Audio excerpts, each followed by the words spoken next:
If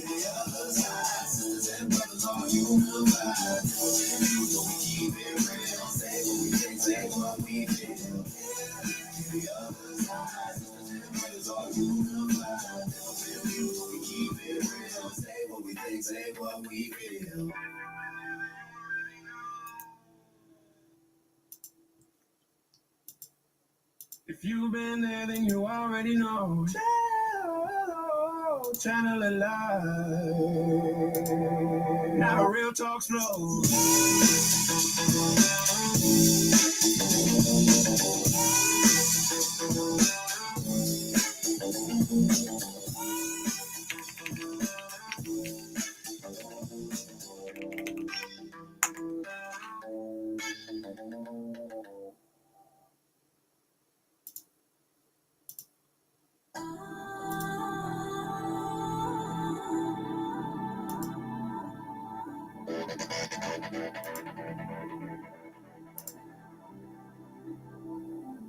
Step in the room, yeah, I question it all. Not here to preach, just as I recall.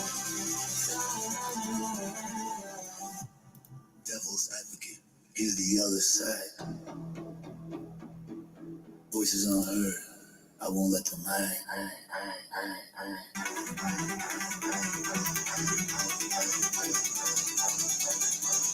Brotherhood strong.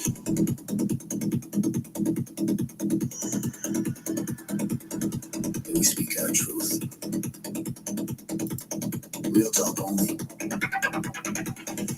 No filter, no proof.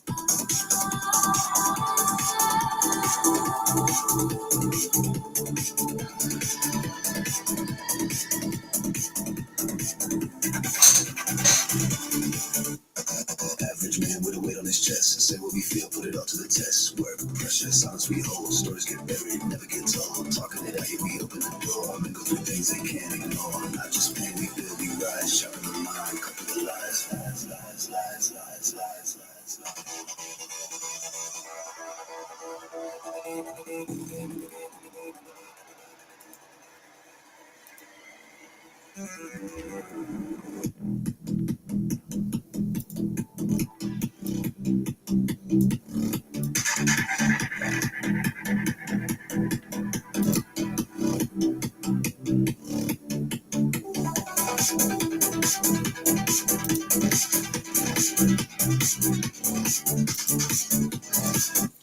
Okay, what is up, guys? What is up?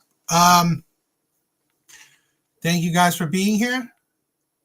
Thank you guys for being here. Hope you guys are doing well. I hope all you guys are doing well.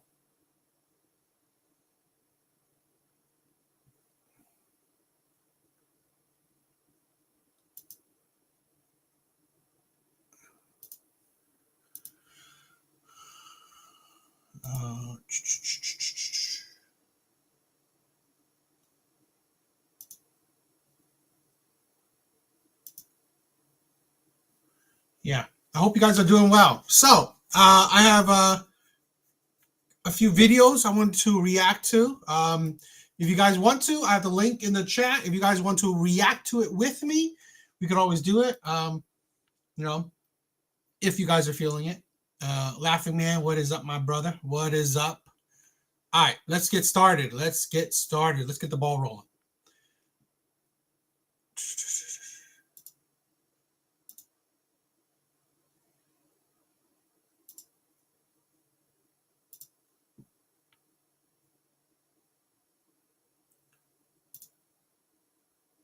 On October 8th, 20...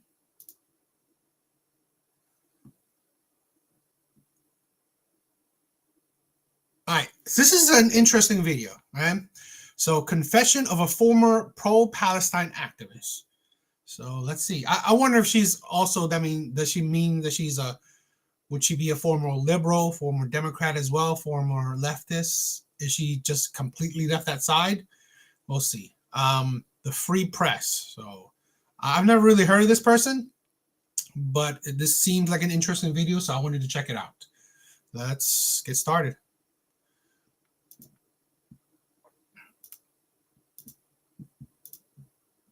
2023, Taryn Thomas was a sophomore at Stanford when she got swept up into the pro-Palestine activist movement. Other activists told her there were parallels between the pro-Palestine cause and Black subjugation. My questions about the slaughtered civilians and hostages were met with whataboutisms and slogans such as resistance is justified when Palestine. You know, you hear that? They use Black history against them. Okay? The Democrats, the left, the liberals, they're using Black history against them. Listen to that again.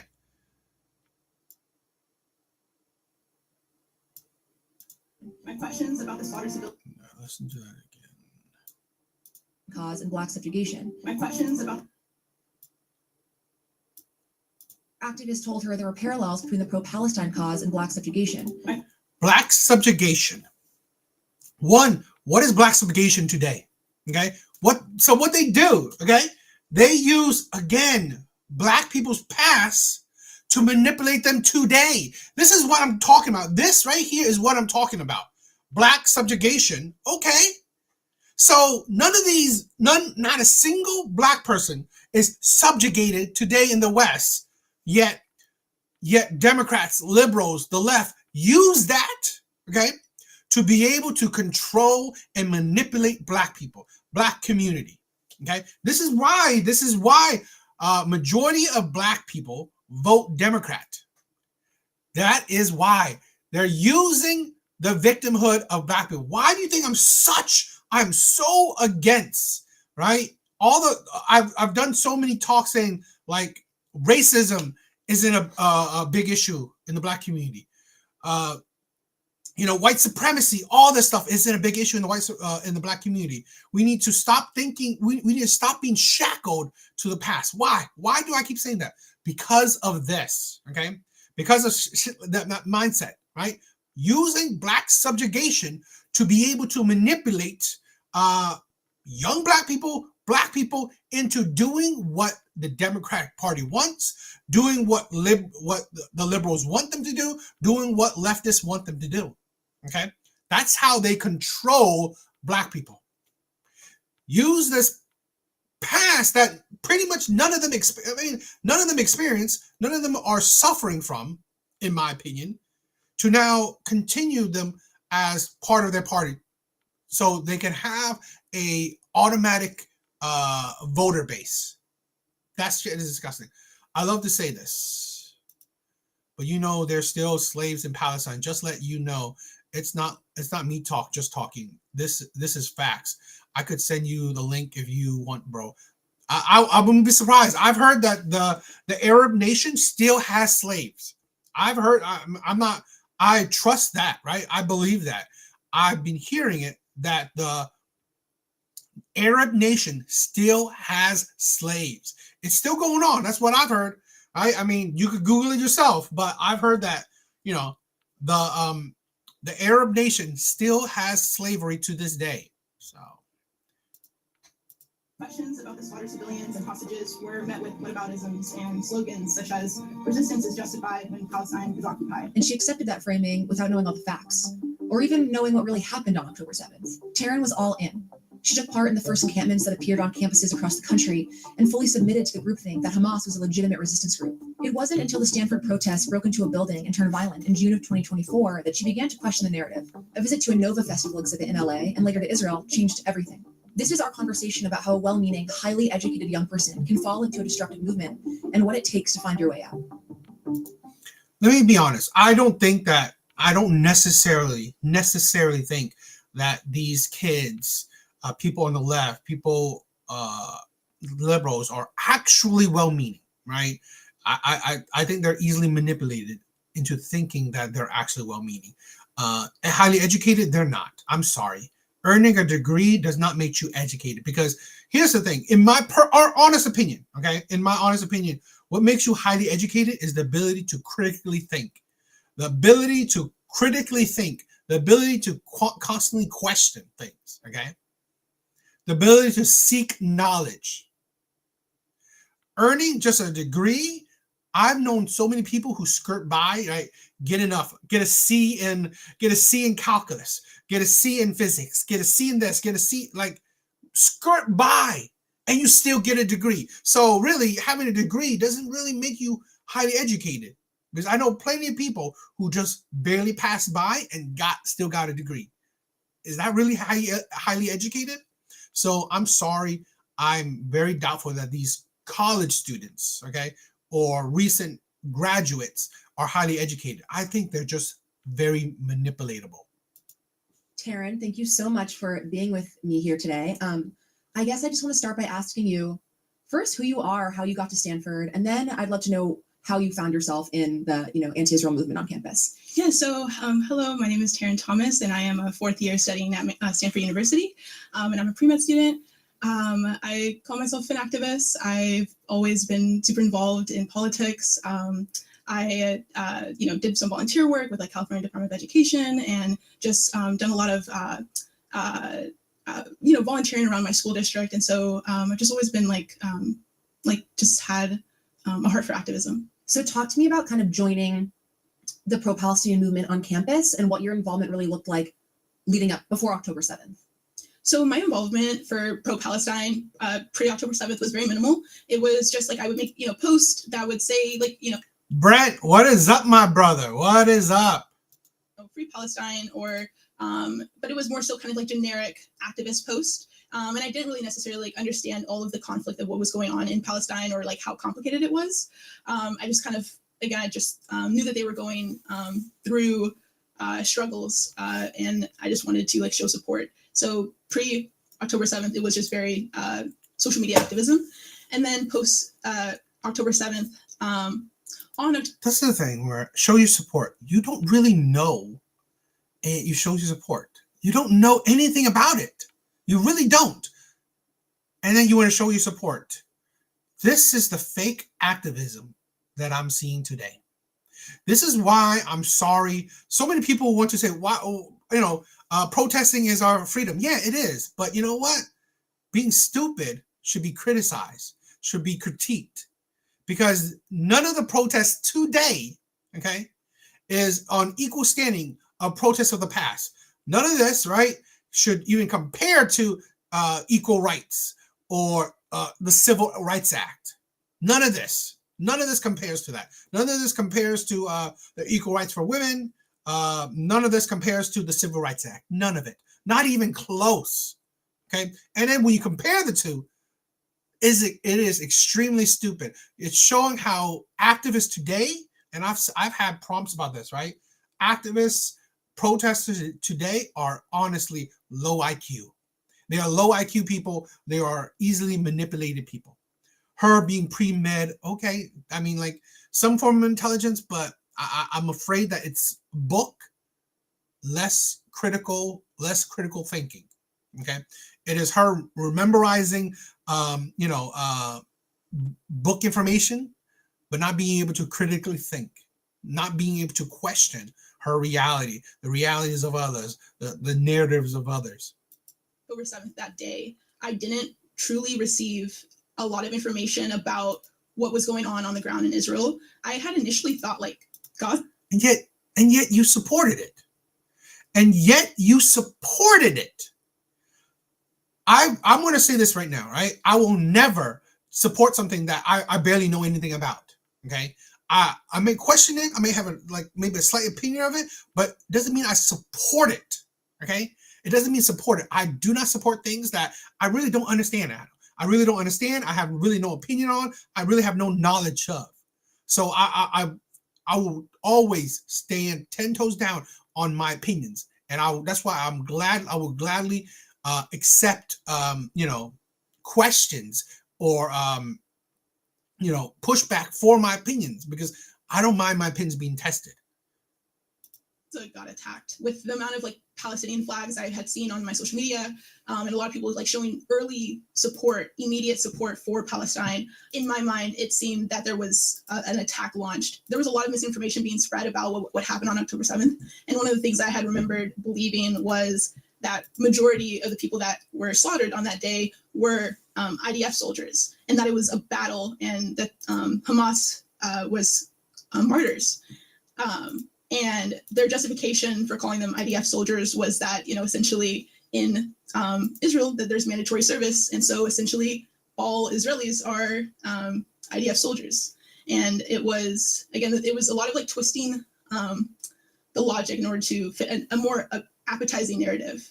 Like so many leftists and so many progressives were pro-Palestine out of the gate. I just assumed that, like, as a leftist, that I should also be pro-Palestine, even if I don't know all of the facts, that I would soon be able to gather more information as it was getting released and then learn about it. So when I first showed support, I truly didn't know what I was supporting, and I didn't understand what was like October 7th, like as a whole. So after October 7th, did your part? And they call MAGA a cult. Here's a woman that's out of her mouth says she barely knows anything. She barely knows anything. So, but she says as a leftist, she still has to show her support. And the hypocrisy, the delusion of calling one group a cult when, to be honest, you're no better. I've said on this so many times where I'm not out here touting that Republicans, the right, or MAGA supporters, or any of these people are better, right? Or necessarily better than than the left, than Democrats, all that stuff, right? But I would rather stand with one side. I don't see the necessarily hypocrisies in. I don't necessarily see the delusions in. I can see your true colors, right? In my opinion, I can see your true colors, rather than stand with a side where they fake them shit. They fake their shit, right? They fake their image. Participation escalate in any way? Were you more part of that group on campus? What kind of happened after that? Yeah, so on campus, there was a lot of flyers to join in protest, and Exactly. Pretty much a definition of a cultist. and join in community discussions surrounding October 7th, but it was again geared towards like people that are pro-Palestine, and so like I just like attended some of the like discussions that they had and the protests that they had, and they would have speakers like speak about what was going on in Palestine. They would tell us that this war that was waged was a long time coming, and that this was this predates October 7th, and that we have to actually look since the establishment of Israel and what happened back then before we can I guess like dissect and mourn October 7th. I guess the question on a lot of people's minds is what it Red Door, what is up, my sister? What is up? feels like to be part of the fashionable group. And I guess I now have the opportunity to ask you what it felt like in that moment to be part of the group that thought the trendy thing, if there was social value in that. Again, that's kind of what I believe, right? I believe a lot of young people are part of the Democrats, part of the left, part of the liberals. To be honest, I believe same thing with Alan, right? I mean, this is just my opinion, okay? I believe Alan is in part of the left because it's trendy. I honestly believe that a lot of these kids are part of the Democratic Party, part of the left, part of liberals, the liberal movement, because it's trendy. Evil Eddie, what's up, my brother? What is up? That's what I believe, right? I don't believe that they're actually, have a deeper meaning being part of this, part of the left. I just think that it's part of most young people are, they're part of the left, part of they're liberal, so it's a trendy thing to be part of the in crowd, right? The popular thing. It felt critical to voice your opinion early and as often as possible in order to show what it means to be a true ally. And there was, in a way, like a social currency of if you show your allyship, you're like a true activist, you're educated, you have all of these like different labels ascribed to you. But if you are silent on the matter, you are contributing to that genocide. If you are not vocal and you're not and you're posting like very nuanced, if you post like nuanced takes, it's in like the middle ground. It wasn't necessarily like you have a nuanced opinion. It was that you're taking both sides, and you're allowing like Zionist propaganda to take an effect on you. And so, and anything that was not super pro-Palestine, and even just saying like, I believe in a two-state solution, seemed against Palestine and against the freedom and self-determination of the Palestinian people. So when you're kind of wrapped up in this, I wonder if you can maybe explain what it was that you felt so deeply that in that moment it really did feel beyond question. As I'm an African-American woman, I felt a lot of sympathy, especially when I saw like the parallels of what was occurring. And on social media, there was so many comparisons of that, Israel's apartheid system versus like South African apartheid system. And again, even with like Hamas being like the Black Panther Party, we understood as like a Black American that Black Panthers were outcasted and looked down upon for their unconventional ways. What? What are you talking about, Hamas? Did she say Hamas is... Media, there was so many comparisons of that, Israel's apartheid system versus like South African apartheid system. And again, even with like Hamas being like the Black Panther Party, we understood. Hamas being the Black Panther Party? This is the insanity right here. Are you kidding? I've said this before, and I'll continue to say it. I honestly believe that modern day Black people, they spit on their ancestors' accomplishments, their ancestors' blood, sweat, and tears. I 100% believe that modern day Black people, they spit on their ancestors' blood, sweat, and tears. They spit on their ancestors' accomplishments.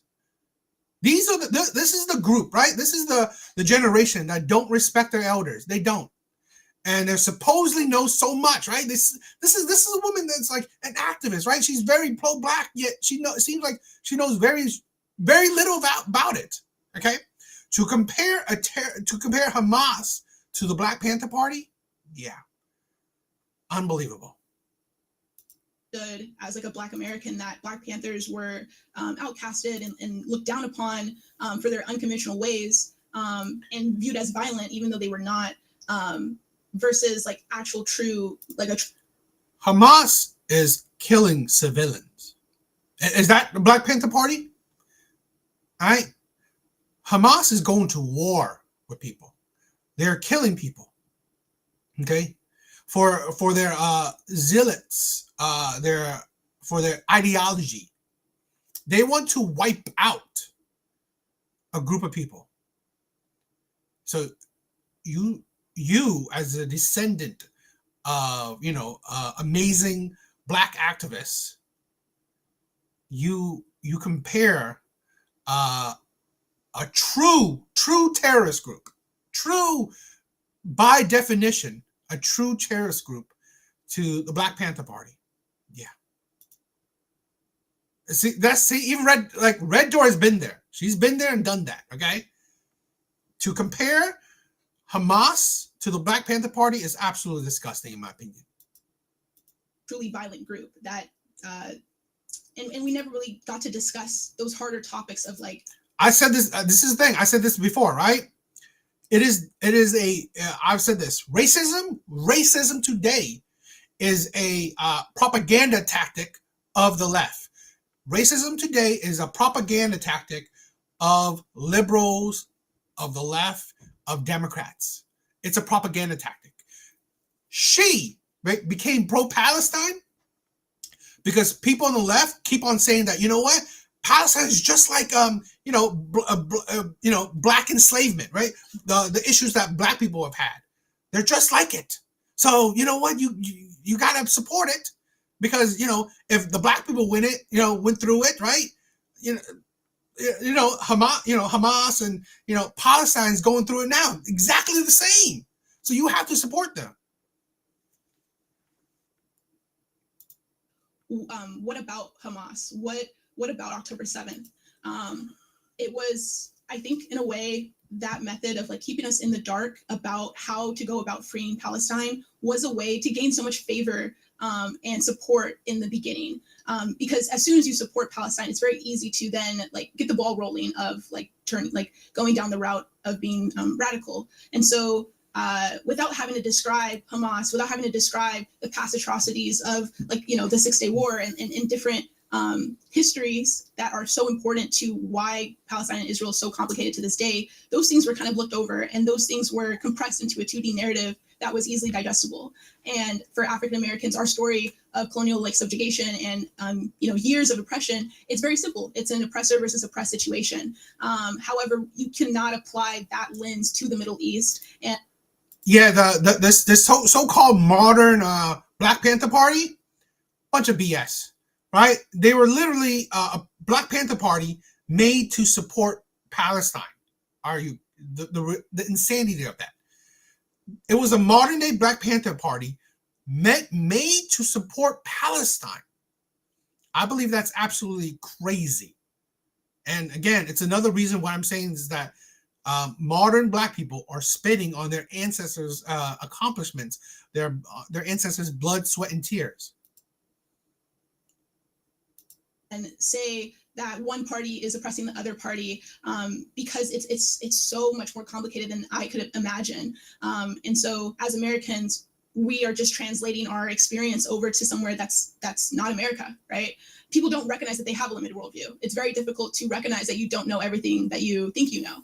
And I know, at least for me, it was pretty difficult to come to that fact because, again, I felt like I had an absolute conviction on wanting to, like, you know, free Palestine by any means and wanting to, you know, fight against my oppressor. And I thought, again, with the allyship that Israel and America has to this day, it made sense logically that, you know, America had oppressed my ancestors. And so them supporting a country and being allies with Israel, it made sense that Israel could be an extension of that oppression. Do you see that right there? Weaponizing racism right there. This is why I'm today, I'll continue fighting against it. This is why I constantly say racism isn't a big issue for the Black community. Why do I keep on fighting that? Why do I keep on saying that? Because Democrats, the left, liberals, they're using it to weaponize they're weaponizing it. They're using it so they can control the Black basis. Okay, so if Black people keep on believing racism, right? The Black people keep on using racism. You can mold them. You can direct them to believe what you want to believe. You want them to fight against white people? They will, right? You want them to fight against Republicans? They will. You want to fight them against the right? They will. You want them to support Palestine? They will, because what? You compare the Palestinians to, you know, black people of yesteryears, right? That's how they do it. And I'm sorry, the Black community is continuously falling for it because you believe in racism. Now the left, liberals, Democrats can weaponize it. They can use your victimhood. They can use your hatred, right? Your hatred for America. America is terrible. America is racist. The white man is terrible. Colonialism, all this shit. They can weaponize that. So they can use Black people today to do what they want. And here's a woman, here's a Black woman, here's a young Black woman saying exactly that. They weaponize her hatred for America. They weaponize her hatred for America's past to make her think that, you know what? What's happening to Black people of the past is happening to the Palestinians. So you need to be part of this movement to support a country, support a nation, support people you don't know nothing about. You see the weaponization it's doing? And this is why a lot of young people are part of like the pro-Palestine thing. It is, I mean, I know I do go back and forth with you know, antics, but this is a thing where I don't believe that there's no racism. I constantly say this, I believe that racism isn't a big problem because one, it isn't holding any Black person down, right? Or barely any Black person down, in my opinion. I'm not saying black people are a monolith, but you gotta think, right? I believe 80% of black people vote Democrat. So you mean we're not, it's like a monolith, but we can talk in generality. So majority of black people vote Democrat. Majority of black people vote Democrat. Guess how they vote Democrat? Guess why they vote Democrat? They don't vote Democrat because the Democrat Party do more for black people than the Republican Party. No, in all honesty, the Democrat Party don't do a whole lot more than the Republican Party does. They vote for the Democratic Party because of that weaponization. Because of most, if not all black people, right? Majority of black people believe in racism. They believe racism is holding them back. They're shackled to the racism. They're shackled to the past, right? They believe that they're suffering from slavery today. They believe they're suffering from Jim Crow today. So that's what the Democratic Party use to control the black party, the black community. And that is why for decades, the black community votes Democrats. Whether the policies are, whether the Democrat does policies geared towards the black people or not, which they don't, right? I mean, if you've seen history, Bill Clinton, it's not really the most Bill Clinton, Hillary Clinton, Biden, they're not the most black friendly presidents or politicians. Yet, black people would vote for all these people. So in a way, I felt when I was supporting Palestine that it's fighting against my past ancestors' oppressors. What did you, or kind of the hive mind of that group, think about people who were Zionists or even just neutral? I mean, I remember being on campus and being a part of the pro-Israel movement and feeling pretty judged and ostracized, and I guess always wondering what the people on the other side of the barricades really actually thought of people like me.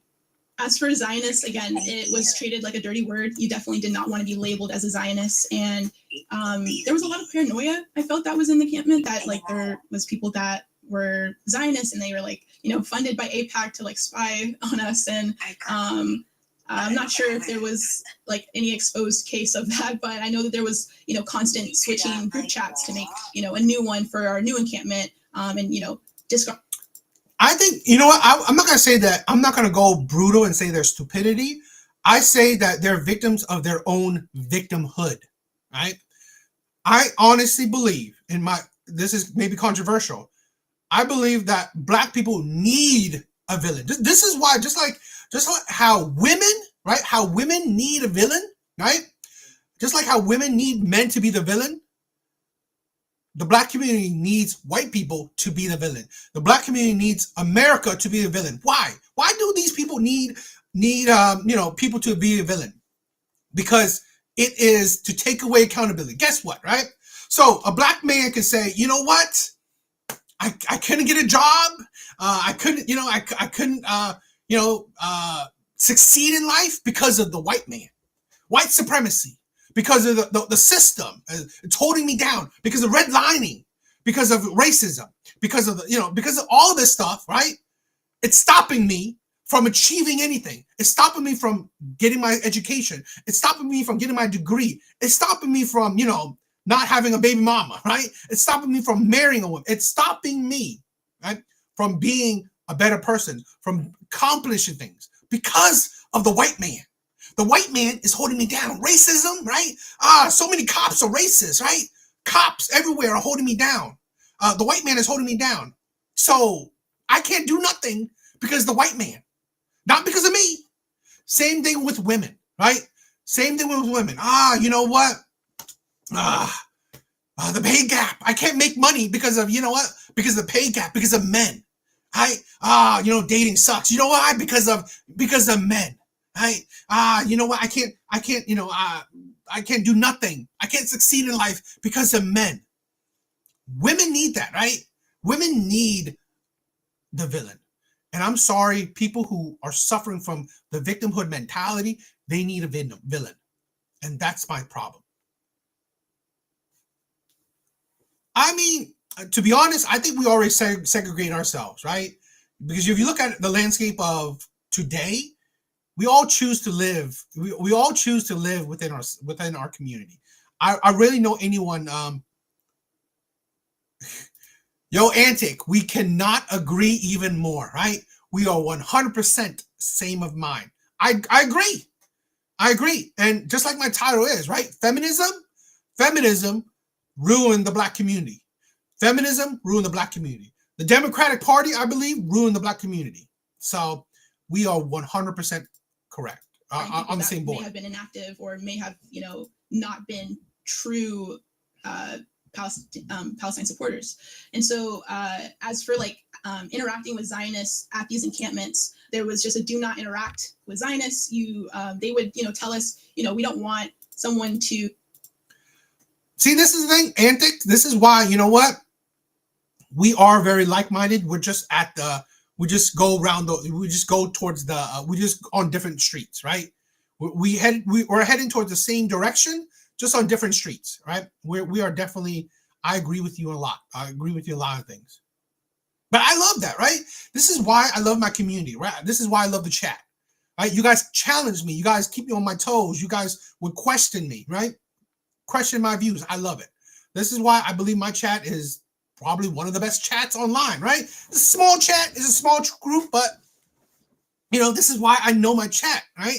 This is why I know my chat better than most other creators, because even though we're a small group, we are pretty top notch. Take a video clip of it and, we look bad because of, the way that you interact with them. And then also it was definitely drilled in our minds that debate was useless with Zionists because they clearly don't care about the babies that are getting slaughtered. And again, it was any debate or any trying to find middle ground was just pointless in their opinion. And so at the time when I was deep into these encampments, I just kind of believed it. And I didn't really spend much time interacting with Zionists. And then also, again, if you did go out of your way to interact with Zionists, you were going against the camp and what the established rules were. So does that not sound like a cultist? Does that not sound like someone who's part of a cult? The delusion, the hypocrisy of calling MAGA a cult, yet this sounds like cultish behavior. In my opinion, Mr. Smith, what is up, my brother? What is up? Thank you for being here. Thank you for being here. In my opinion, right, this sounds more like a cult than MAGA is, right? This sounds like more of a cult than MAGA is. You would be essentially kicked out if that behavior was shown. And so it created an echo chamber. And if I had questions, it was supposed to be directed within the group and have dialogues with people that already think like me or think a bit more radical. And you see how that works?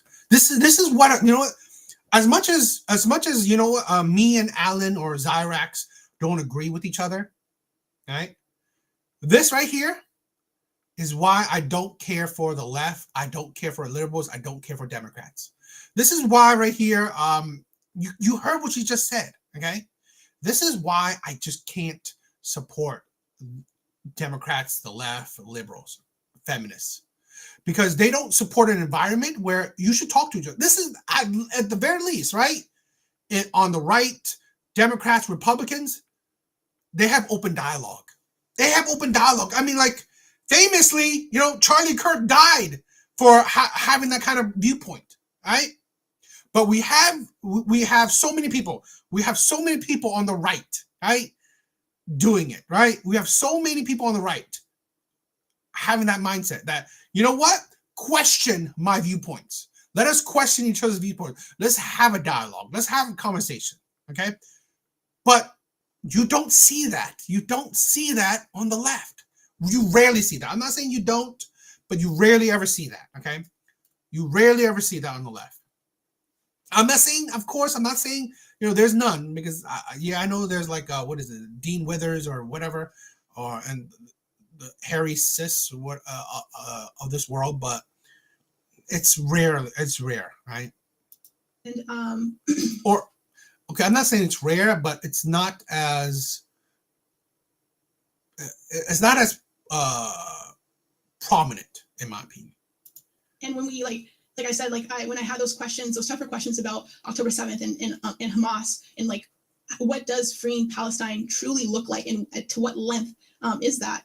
I was met with a lot of slogans, and like resistance is justified when Palestine is occupied, and again, it's about the framing of it, that it's not a violent, slaughter. It's resistance. It was a battle. These are martyrs fighting for a good cause, and so yeah, that's why I say that it was trying to be like. I love that. Look at what Red Door says. Most of the blacks I know are Republican, and think racism is used as a weapon by the left. 100%. 100%. Again, I'm not saying that there's no racism, right? I'm not saying that there's no racism. Of course there is. But to be honest, racism is just one person being a jerk to another person, right? That's in my opinion, right?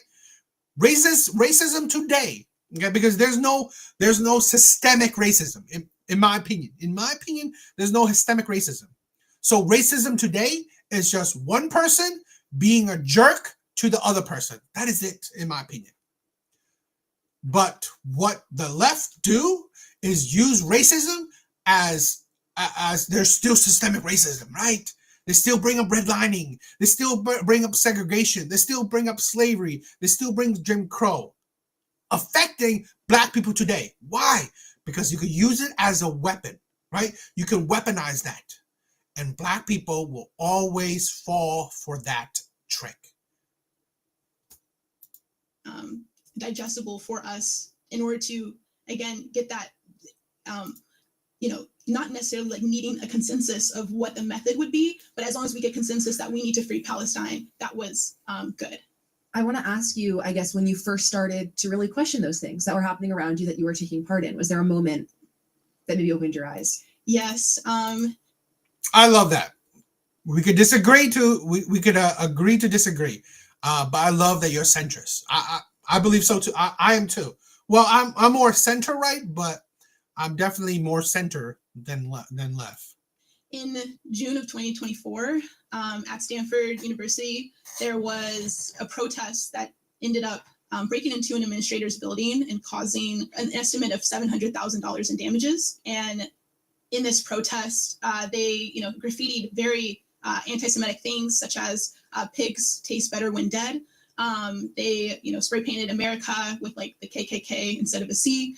I didn't attend this protest, but when I read about it, I just was like, that's just too far. I don't know how spray painting these nasty things on our walls is going to make Palestine any freer.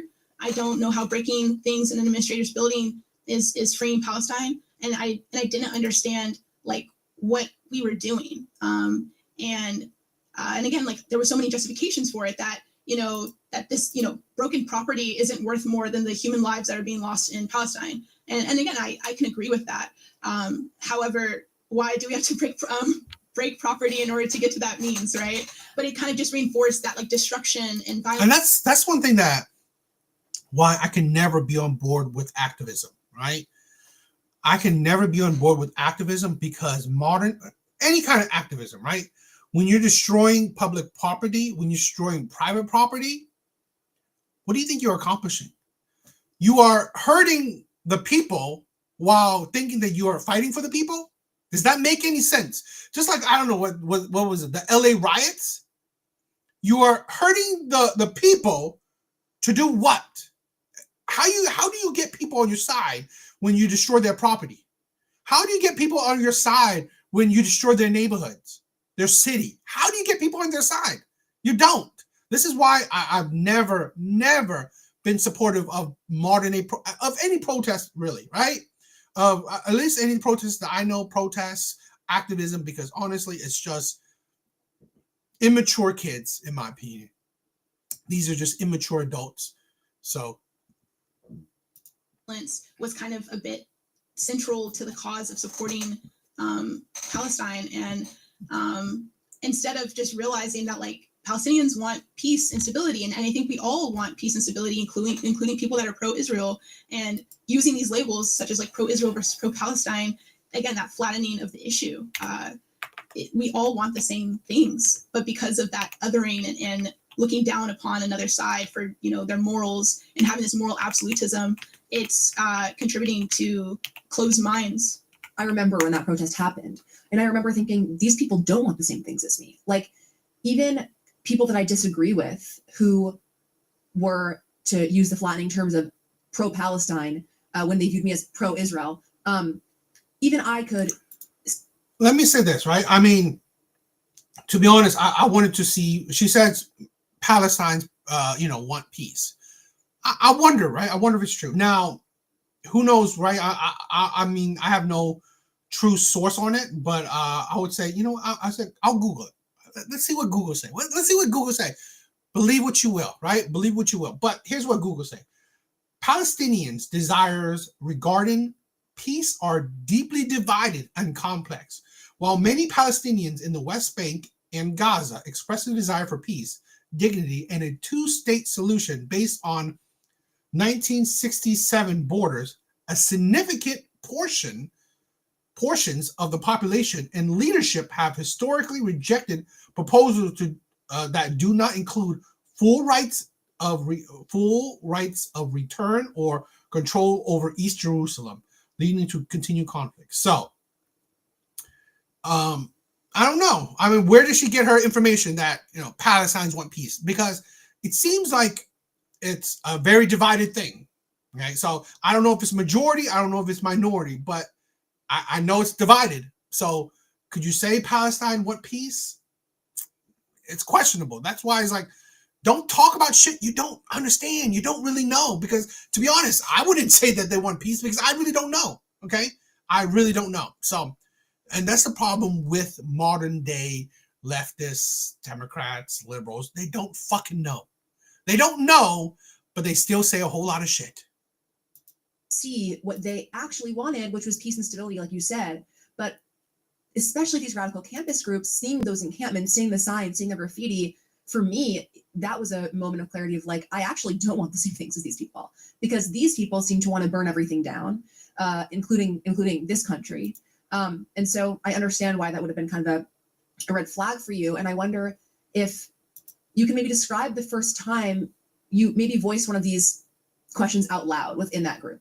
My question kind of always went back to like Hamas and what do we think about them as like just like being in this pro-Palestine camp, and are they doing like justice? Are they truly like resistance? And again, I would get met with that same answer that it's justified. There was just like a mob mentality, and there wasn't necessarily like true like critical thinking and truly like dissecting what these like slogans mean. What interesting. I give her credit, right? I'm hearing her more and more, right? She's talking about critical thinking, which obviously she's changed her mind. I mean, like I think she lacked critical thinking at the beginning, but she's developing it. But to be honest, I don't know. It seems like she's still left leaning. So how great is her critical thinking? From the river to the sea, Palestine will be free. Like, what does that mean? Truly, beyond just, saying that Palestine deserves like self-determination. So when did things kind of start to like unravel for you? The June protests, that was kind of the first, true, like, what are we doing? And I never really got to explore it until I received an email from my friend Julia Siegel, and Thank you for charging. I sent an email to all sorts of different communities, and I had received it through the Black community mailing list that there was an opportunity to go to LA to see the Nova Music Festival exhibit. And when I had first seen this, I just was like, oh, I wanted to see the Israeli propaganda and see what they're talking about for October 7th, because again, it was like kind of drilled and ingrained in us that like October 7th was not truly like a big deal. And so I saw this email. I was super curious, and I just decided to sign up and see for myself. So we took a trip down to LA. We had a lot of like pre-education, discussions and, kind of surrounding what's October 7th. And I was getting a better understanding of it. But again, I was thinking that this was still like propaganda, and that this was like, they're like leading us to this, this conclusion that they wanted us to have. And so I I was still like kind of resistant to it. And so when we got inside of the exhibit itself, I think that was truly when I had experienced like the grief and the amount of empathy for what had happened. And I truly did not know how horrific October 7th was. I never saw any of this footage on my feed. I've never saw anyone repost it. I didn't know even about the Nova Music Festival itself. See, this is the thing, right? This is the generation today. This is the generation today where they are very controlled by their feed. This is why, me personally, I always base my opinions on say that, you know what, maybe it's just my FYP. Maybe it's just my FYP. This is why I've said this countless times before. I will never 100% hold on to a conviction. Okay, or I will say it now, at least. Right? I'm willing to change. I'm willing to, hear things out. I'm willing to, be educated. I've said this before, and a lot of people don't really believe it, but whatever, right? I don't, right? I don't say that, I always preference like, this is maybe my FYP, right? Maybe this is the algorithm has done to me, right? Maybe this is the algorithm has made these opinions towards me. Okay. So a lot of times, this is why a lot of times I dig in deeper, right? I type up story. I listen to, I try to, look deeper into it. Okay. But again, I've always said that I'm willing to learn, right? I'm willing to hear the other side. I'm willing to hear the other side and hear if it's if it sounds logical. I'm very much would change my opinion. Okay. My opinion is not necessarily very concrete on everything. It's just that when I hear, the opposite side, they rarely ever could change my opinion.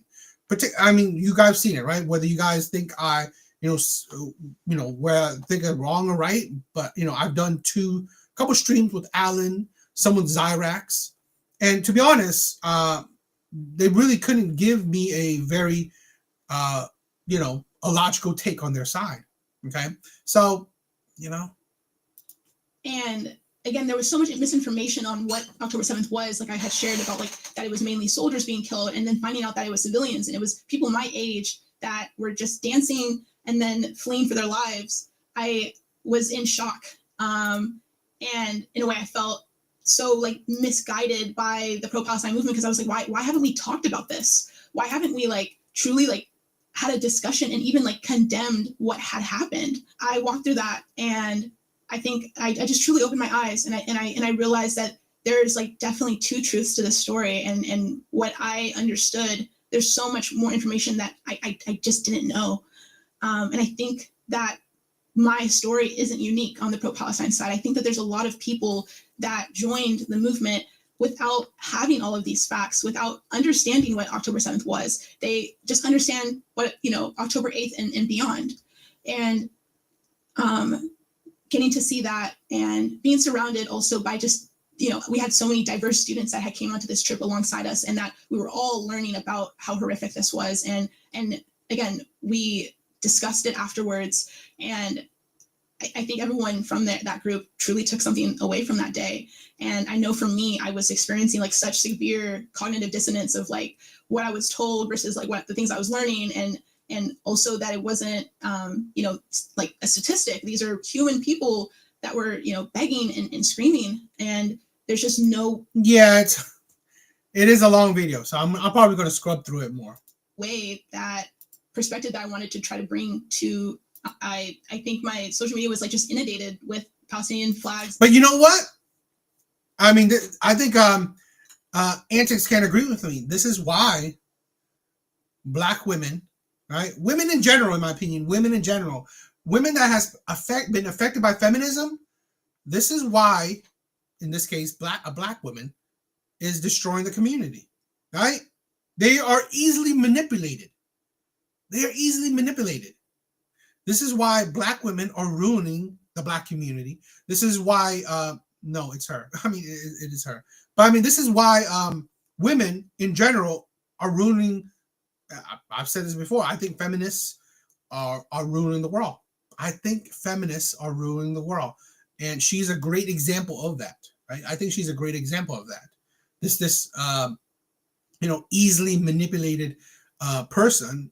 She's part of the problem. She's an example. She's an example of the problem. So, and think pieces on being pro-Palestine rather than just sharing empathy of the lives that were lost on that day. There was no room for nuance, and there was no room for grief and expressing prayers towards these to those that were affected. There was so much censorship.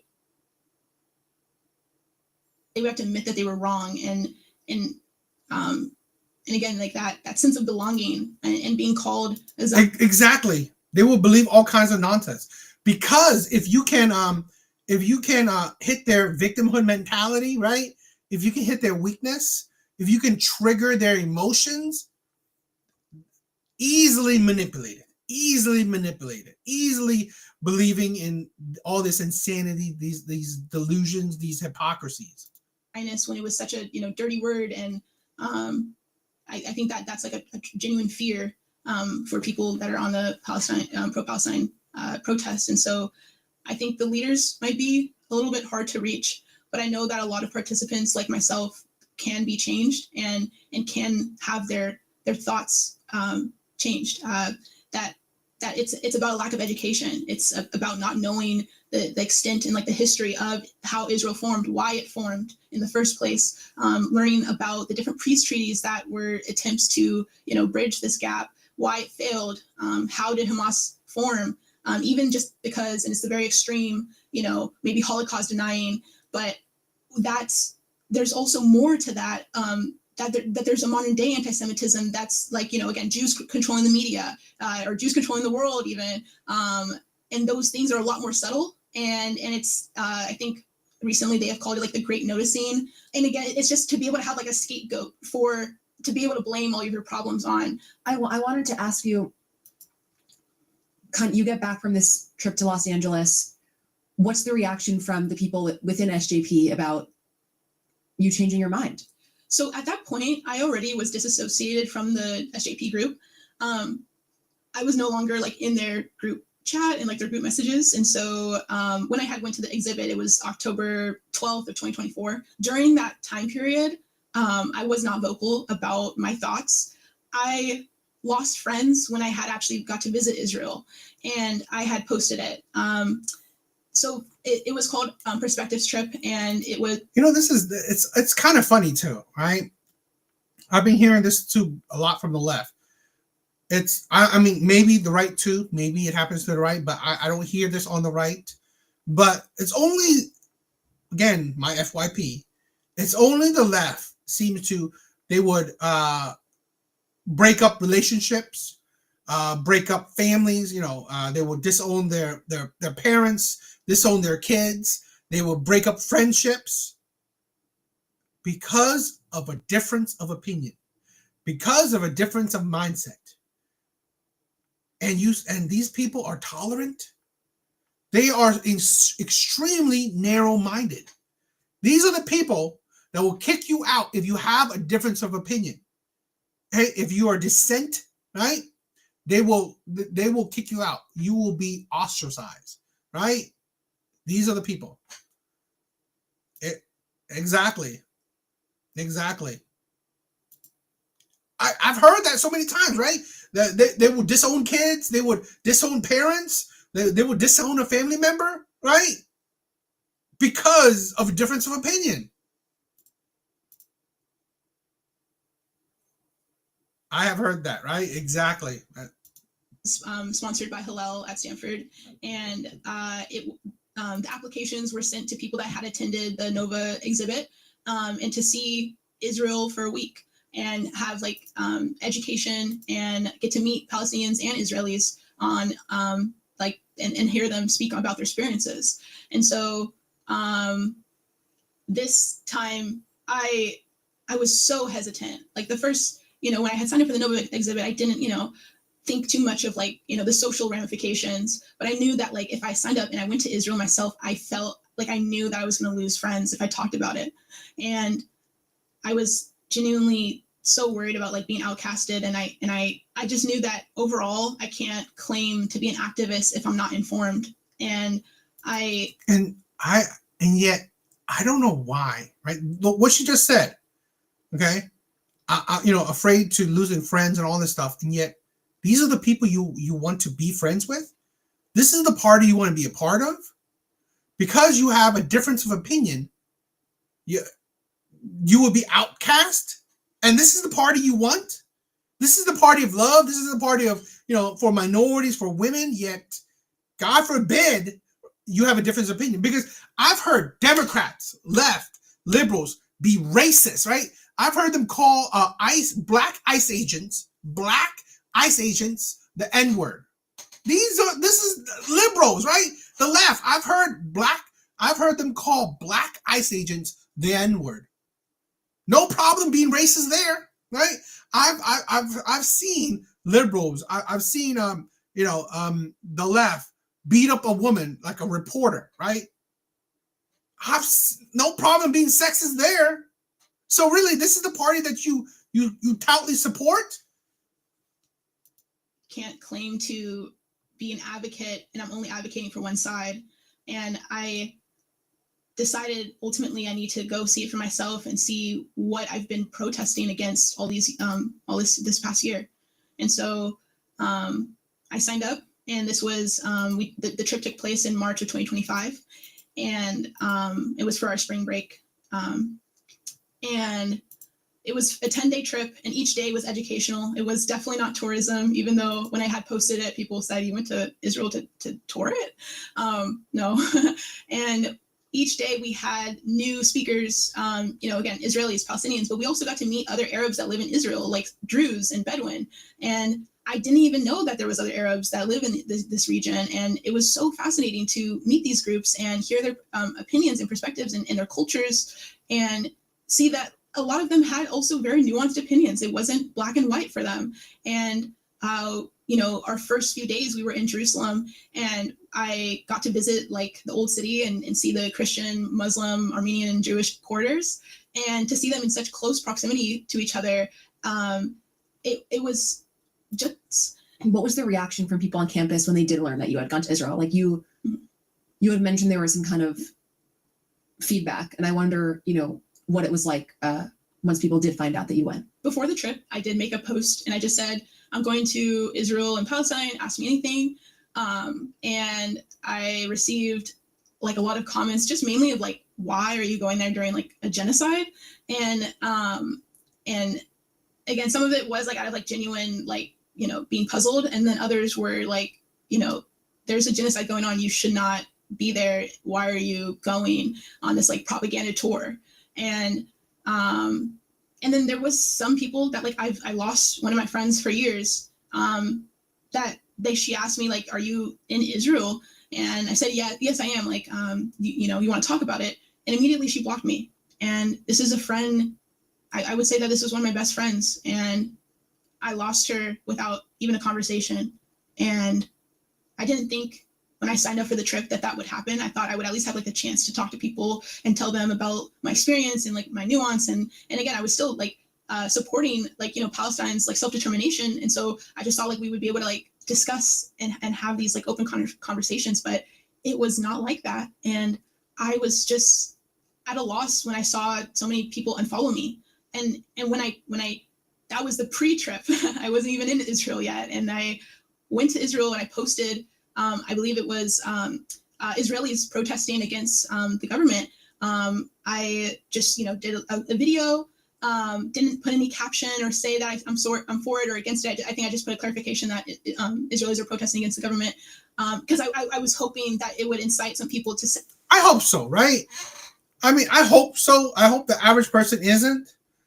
I questioned it, right? I questioned it. I definitely understand that the mainstream media definitely promotes the vocal, right? They want to promote what they want to promote, but I do hope it's the silent minority. They like, oh well, there are Israelis that recognize that the government is, their methods might are like violent or like etc. But there are Israelis that don't that do condone some of the actions. And so maybe there is like middle ground to be found. And separating Israelis from the government, I think that was my main point. And so when I posted it, that again, it just the ball kept rolling of people asking me like, why are you even there? And then I also received a flood of like racist comments. And one of the ones that I remember distinctly was, are you a monkey tap dancing for your master? And that was so shocking because like the person that sent it to me was a leftist. And for them to revert to racism when I thought. Literally right there. This is the party that fights against racism, isn't it? This is the party that supposedly fight against racism, yet you have no problem being racist. I've said this before. This is the problem I have. This is the problem I have with the left, with Democrats, with liberals. Right? If you don't agree with them, they have no problem being sexist towards you. They have no problem being racist towards you. They have no problem with being toxic, showing you toxic masculinity towards you.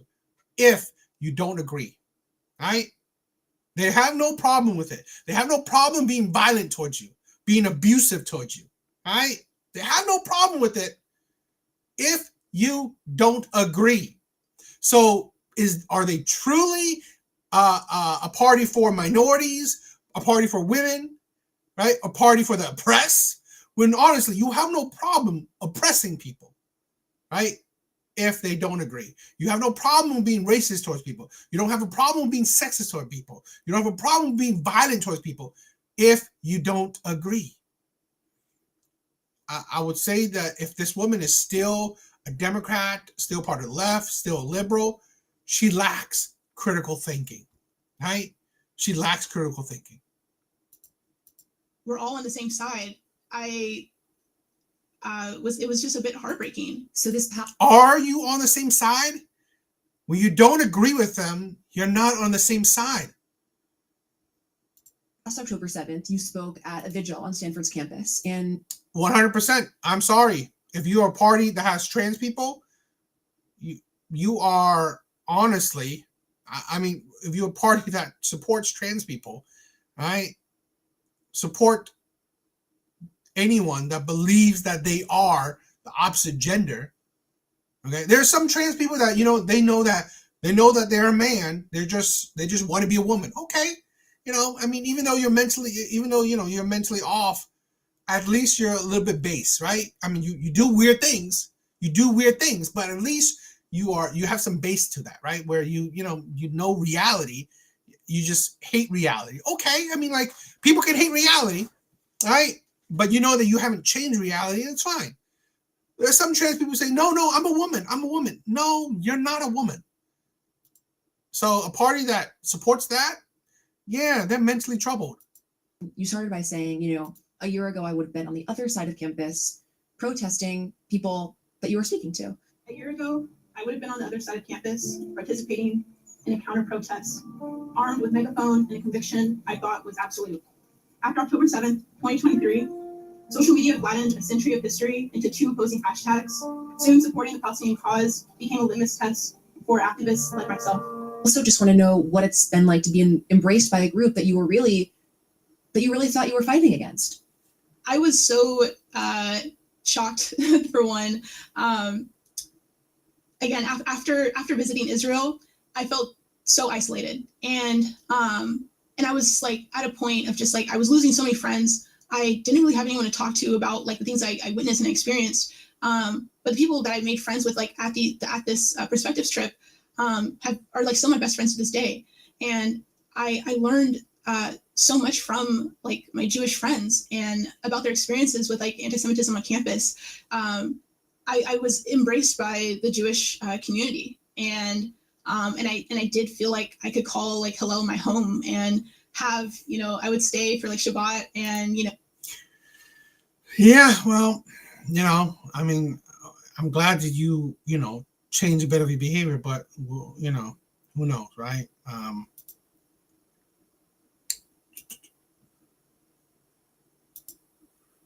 I just think that, women like this, right? People like this, they give me they are a clear example why I just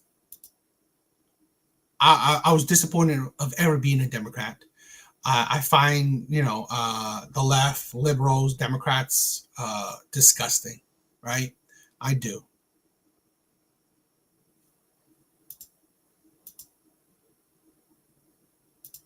I want to check out this video. Okay, so let's. I think this will be interesting. More leftist insanity. So let's check this out. Just for Iran, this American did not vote. This message is for Iran. This American did not vote for Trump. I do not support this useless war. I do not support the destruction on your country. I am livid and devastated and have cried almost daily about the young innocent lives that have been taken because of a whiskey. Thank you for the love. The topic is just delusions, hypocrisies, insanities of Democrats, liberals, the left, feminists. So inaccurate, non-verified attack. We are mad. We are protesting. It is wrong. You should know that. This is Trump's war, not America's. Just to add on to that opening statement, I would like to contribute my own message to Iran. If liberal women in the West are... Whiskey, what is up, my brother? What is up? How's the house going?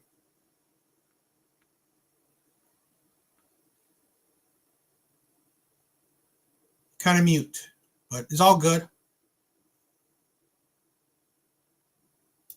Are crying over you or protesting for you, that doesn't mean anything, because they cry and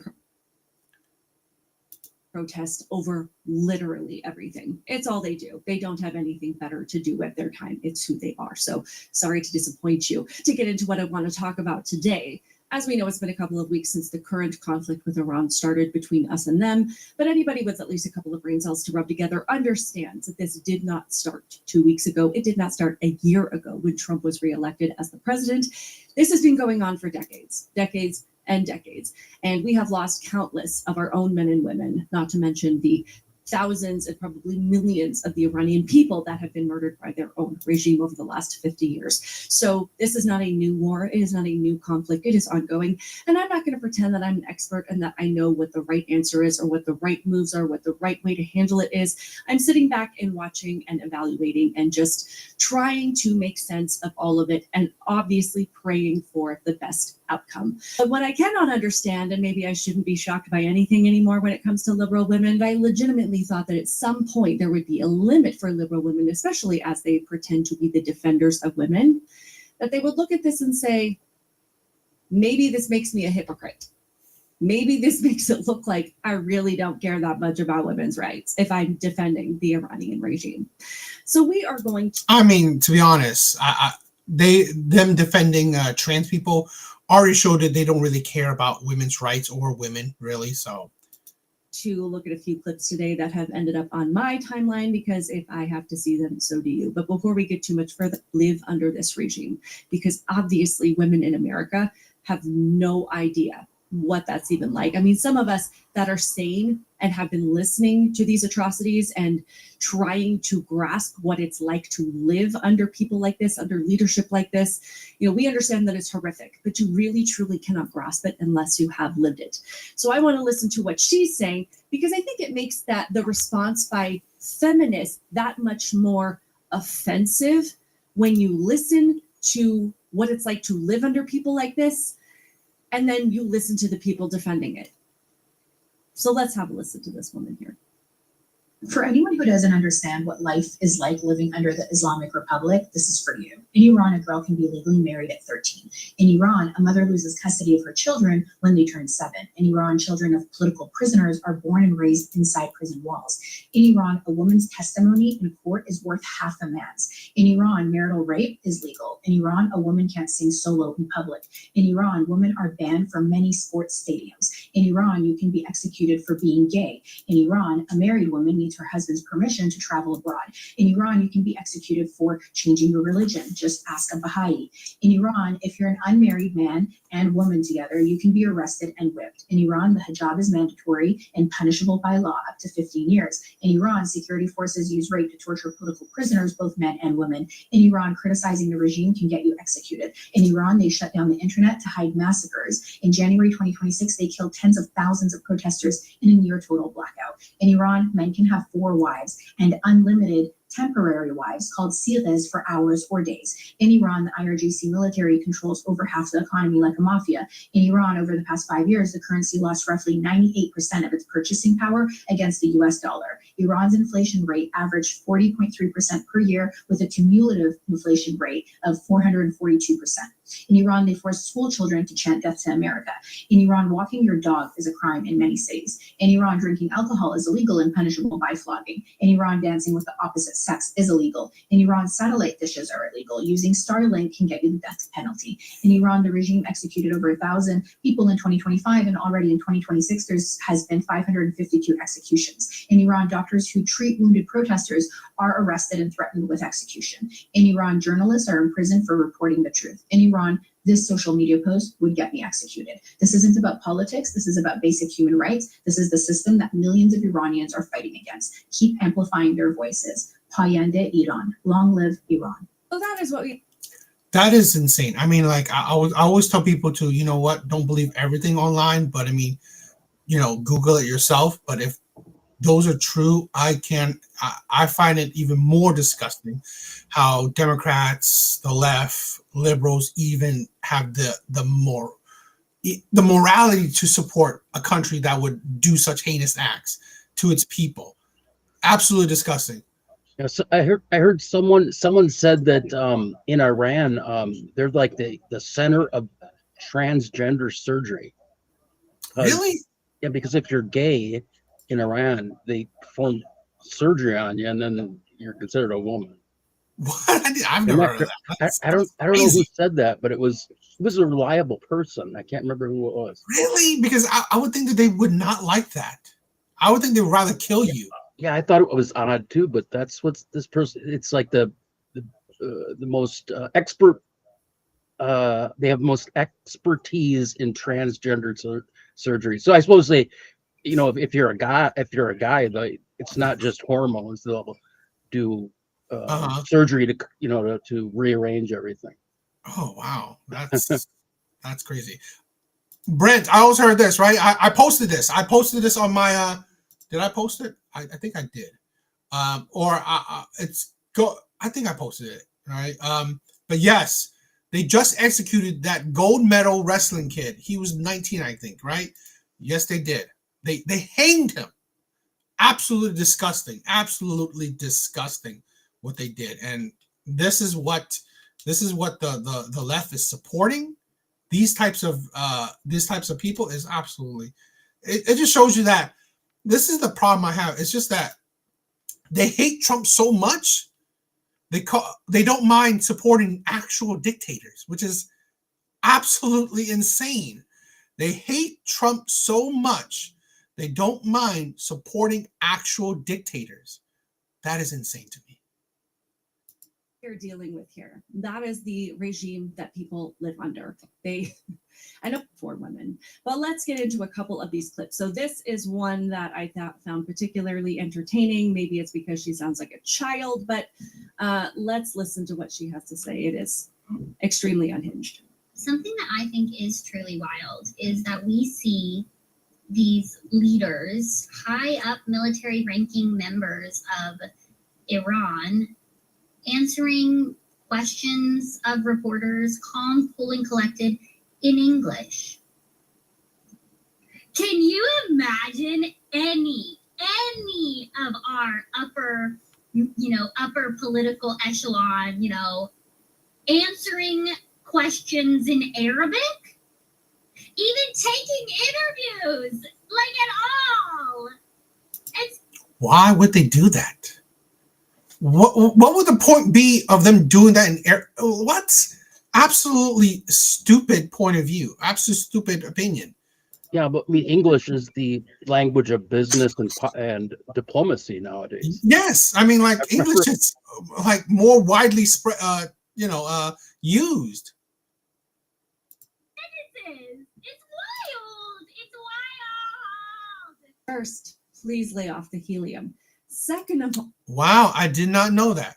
So Red Door is educating us. Transgender surgery is legal in Iran and has been since the late 1980s, following the fatwa issued by the Ayatollah. Really, it's kind of crazy.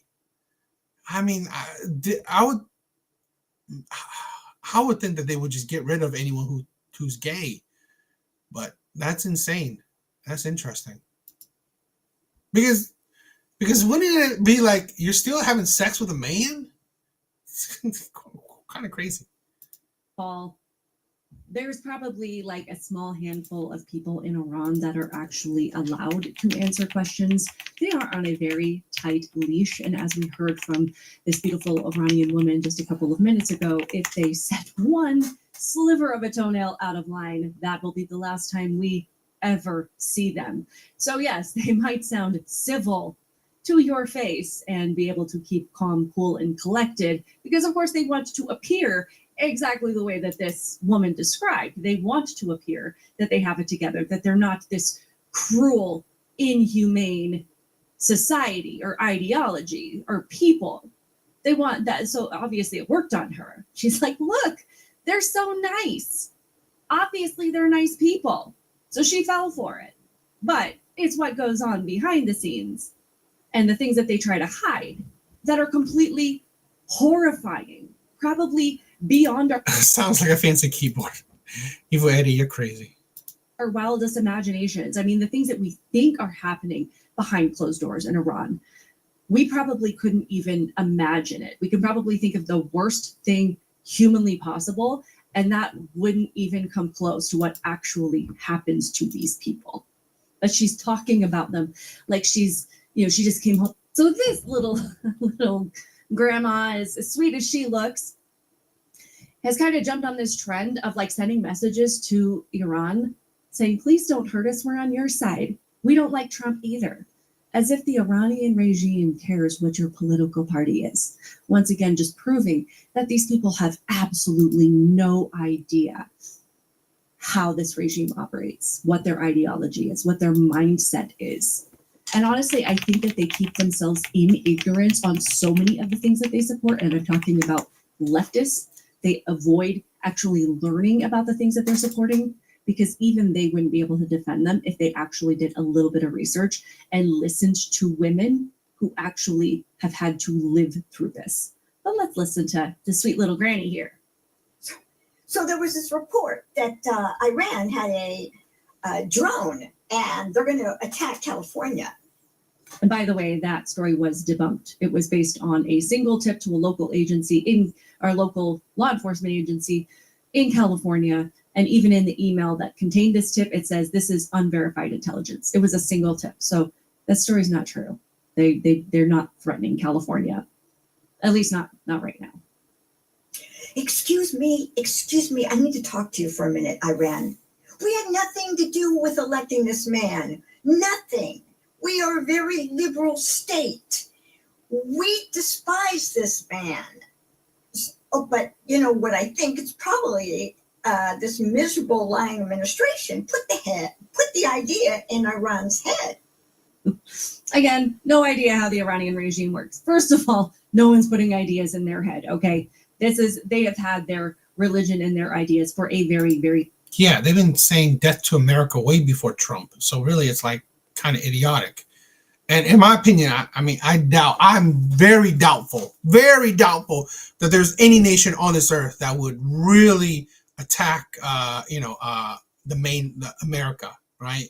That would attack American land. I would really doubt that because, to be honest, if any nation that has the balls to do that, I think America will go scorch earth on their ass. I think they will wipe them off the face of the earth. So I doubt any nation would have the balls to actually hit American land. Now they put American bases off in other countries because it's, you know, it will be less of a declaration of war. But I mean, like, if they ever dare hit any part of our land, I think they would be wiped off this earth.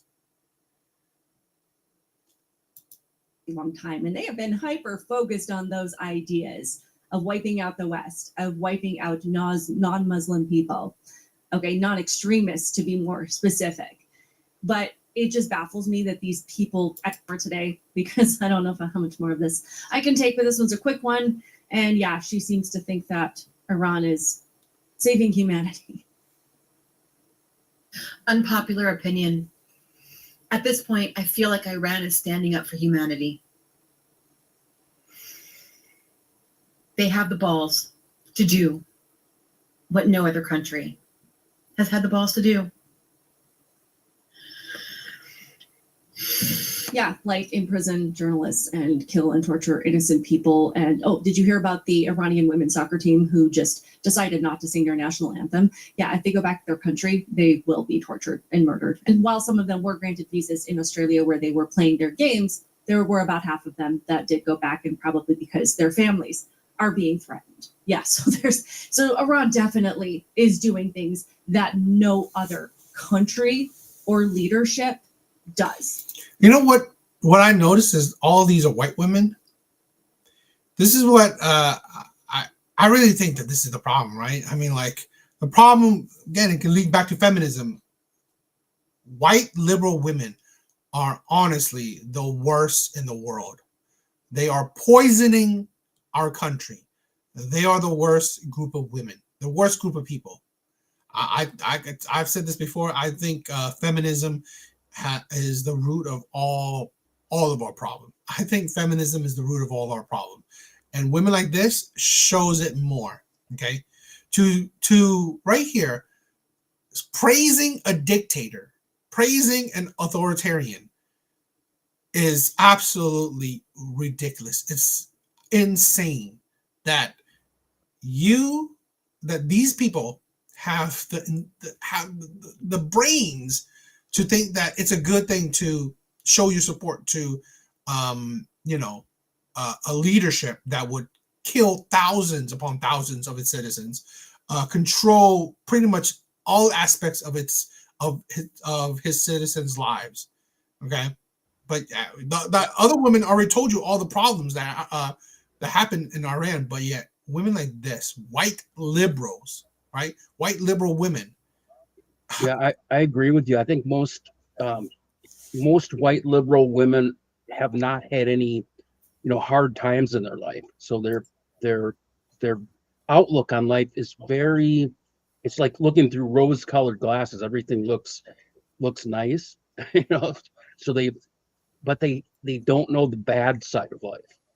They've never encountered bad people, and they're just they live in a very sheltered environment. Most of them are, probably pretty wealthy, and et cetera, et cetera. Yes, exactly.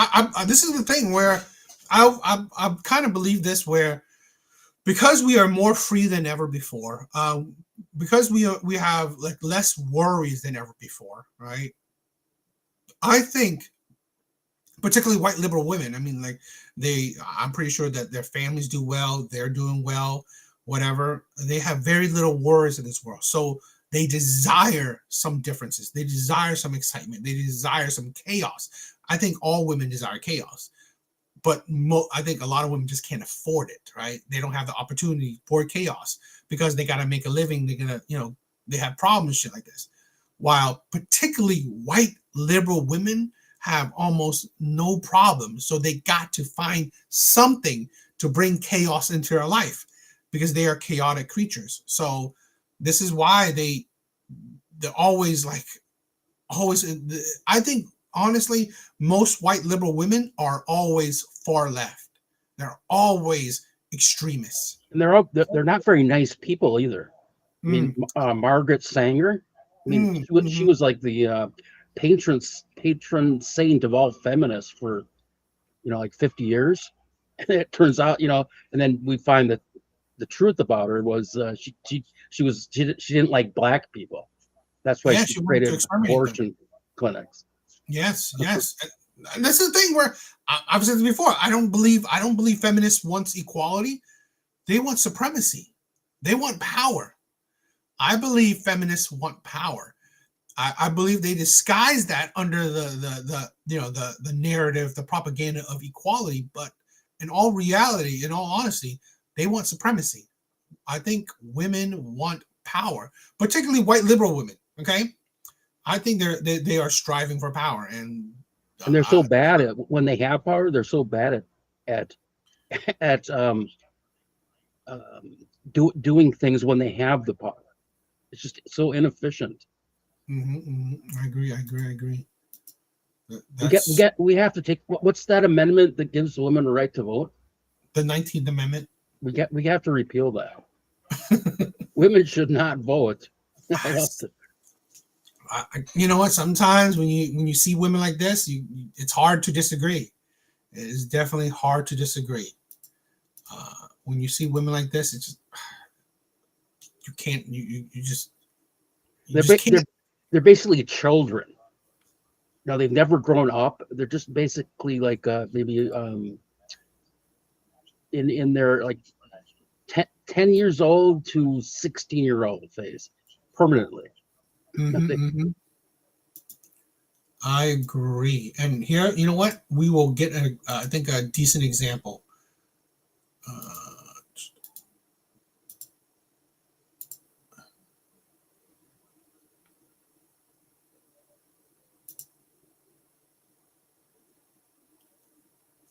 This right here, I believe, is a decent example of, honestly, these liberal women, these feminists, just modern day women are honestly just they are the problem. They are the problem in society. So we'll definitely see. This will probably be the last video I'll react to today. Thank you for watching. So let's just finish this out and let's check it out. World, and she's allowed to live in a Looney Tune world because she's a female. That is a privilege that only women have, where they can be this delusional, this unaware. Red Door saw this. Evil Eddie saw this. Yes, I see a little bit of this. I wanted to watch the whole thing. Like this much critical thinking and still make it violent life. If we took her brain and put it in a man's body, we'd be homeless. No. This girl's See, that's what you are doing. This is incredible. And she's a college student too. This is the perfect example of higher education does not mean that you're higher IQ. This is crazy. You're good. Well, let her go first. She was there. Hi. Your statement here, women deserve less. Yes. What substantiates that conclusion? What substantiates why men need to give women less? Why? Wait. Because what you said was different. You said, okay, I'm reading, women deserve less. And then you said, men something give women less. Women deserve less? Okay, so that claim. Yeah, everyone saw this is a funny one. I saw a little bit of it. I want to see the whole thing. What substantiates that claim? Because women are incredibly entitled, rude, narcissistic, solipsistic. Okay, so let's have huge egos. Okay, so let's zero in on that one point. You said entitled. So women are entitled. How did you come to that conclusion? Well, I think any heterosexual guy here will agree with me that dating women. How did you come to that conclusion? What's your reasoning? So you want my anecdotal answer? No, I don't. I'm talking about logic. Like, what's your reasoning? This doesn't include. Okay, I can draw from many different, I guess, pools, but in general, I've talked to over 4,000 women. No. This isn't. I'm trying to get what science substantiates that claim. What studies are there that support the claim that women are entitled, and then therefore it necessarily follows that women deserve less? Women, okay, are opportunistic maters. Okay. Now you're doing something different. So we started off with women are entitled, and now you're saying okay. I think Myron knows this stat too. Like she says what study, what science. Not many people would focus on it. But a good study is dating statistics, right? Dating statistics. They show that, majority of women go for the top 20% of men, right? I believe that is an entitlement where you think, where majority of women think that they deserve or they want the top 20% of men, right? Top tier men. That's been a dating statistic, a dating study. So that is I don't know if I would call it scientific, but I mean it's a study. So it shows you a bit of women's entitlement. Plus, you're not going to get any scientific studies in colleges and universities nowadays because the colleges and universities are all controlled by women. True. And they're not going to authorize a paper or a double-blind trial of whatever to prove that are entitled. Yeah, I mean, I agree. They're not going to. They're going to do transgender studies and women's studies and papers on that kind of stuff. Mm-hmm. Plus, not many people are trying to do studies on let's say dating studies. Not many people are doing those kind of studies, so it is hard to find actual science on it. I mean, they should though, because we need the nuclear family back, and we need people to have long-term relationships so they can have kids and replace themselves. That could be a study. Which one? Like, let's focus on one at a time. If you stop interrupting me, then I can explain it out for you, because this is obviously I need to start at 1 before I get you to 10. Okay. And that's the problem. I saw the clips of this, right? It is the insanity of how she's acting. Okay, I sometimes I think, like, is she trying to be funny? Is it satire? It's like, this cannot be how you actually act, all the time, because it's like, are you kidding me? You're just weird as shit. So number 1, women are opportunistic lovers. Okay, so what that means is they require far more from the man than the man requires of them. Okay, this is shown all throughout the animal kingdom. The man must be able to provide, protect. Okay, she has her notebook out. Okay, great. I'm trying to follow your premise. Sure, yeah. Okay, we'll go through it then. It's to see if your conclusion logically Yeah, follows. sure. So women are opportunistic lovers. Okay, and what that means is they require more from their mate than their mate requires of them. Typically, men just want sexual access. Women want security, and that security falls in many different forms: provisioning, protection, leadership, competence, etc. So since women are opportunistic lovers and require more from the guy, okay, what ends up happening is women have a you need to impress me type mindset. Now, here's the thing. There's nothing wrong with that. I'm all for men competing in the hierarchy for the pursuit of reproductive access. However, in 2026, with the explosion of the internet, dating apps, social media, etc., women have become almost insufferable and intolerable with their solipsism, narcissism, entitlement, etc. So in other words, average women think that average men don't qualify for them. Average women think that they're better than average men. So, and this is because a lot of simps. And then to easily kind of prove it is that, like I said, the dating statistics that easily prove it. Okay, where 80% of women would swipe on just the top 20% of men. Right? They go for the same men over and over again. So it kind of proves that kind of notion that women don't desire average men. If given the choice, women don't desire average men. Now, that's why a lot of times that's why you're hearing more settling, because, given the choice, women, are not, they want the top tier men, but yet they don't get those top tier men, or they can't get those top tier men to settle down or whatever. So they pick men that they eventually say they settle for.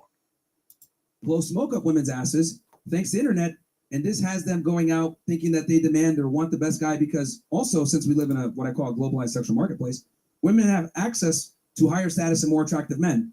So once a woman has access to these kinds of men, she automatically assumes she's at that level. A woman could date 3, 4, 5, 6 different levels above herself. So what ends up happening is they conflate that sexual access or that dating access with this is what I deserve in a long-term relationship, and the two typically don't align. So this is why I say women deserve less, because most guys give them more. So you need to stick out and not be a simp. Okay. So Hope that makes sense. you went through a series of propositions. The first one is that women are opportunistic lovers. You substantiated that by saying that men just want sex and that women require more.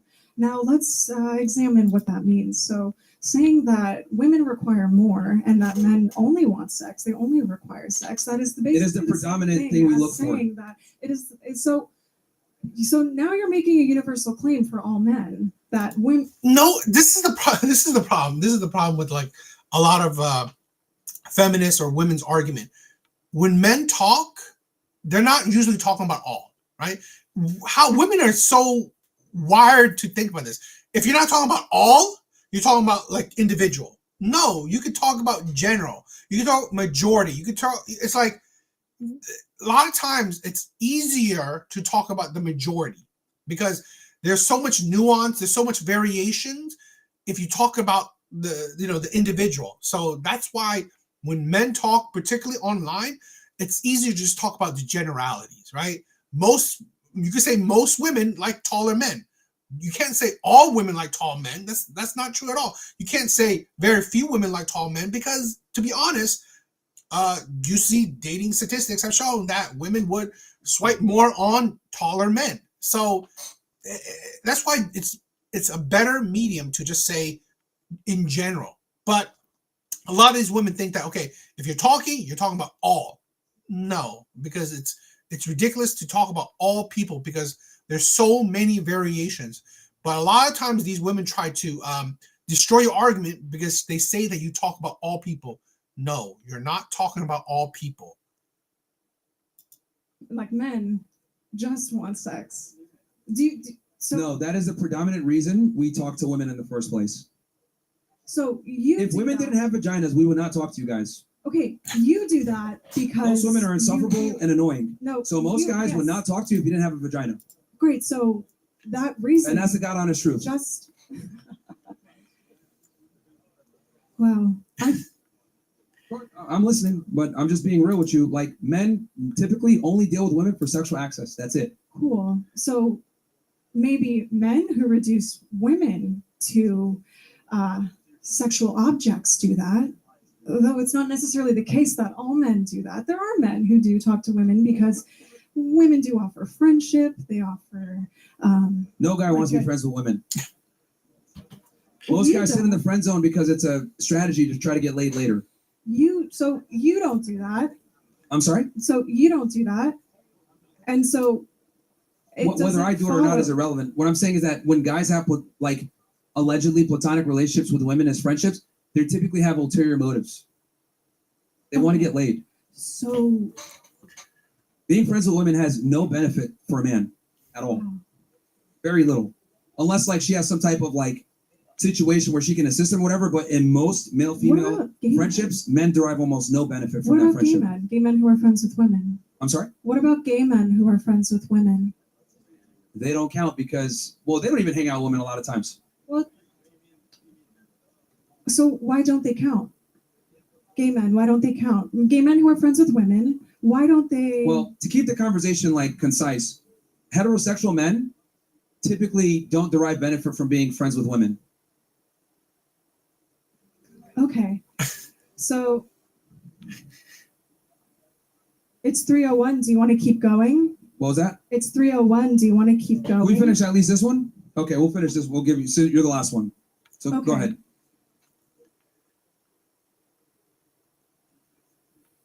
So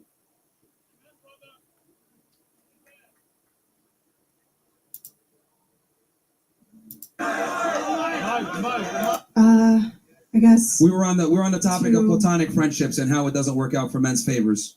How it doesn't. Yes, so men who only view women as sexual objects aren't able to be friends with women, but there are men who do not view women as sexual objects. And so the reason why I was bringing up the example of gay men is because.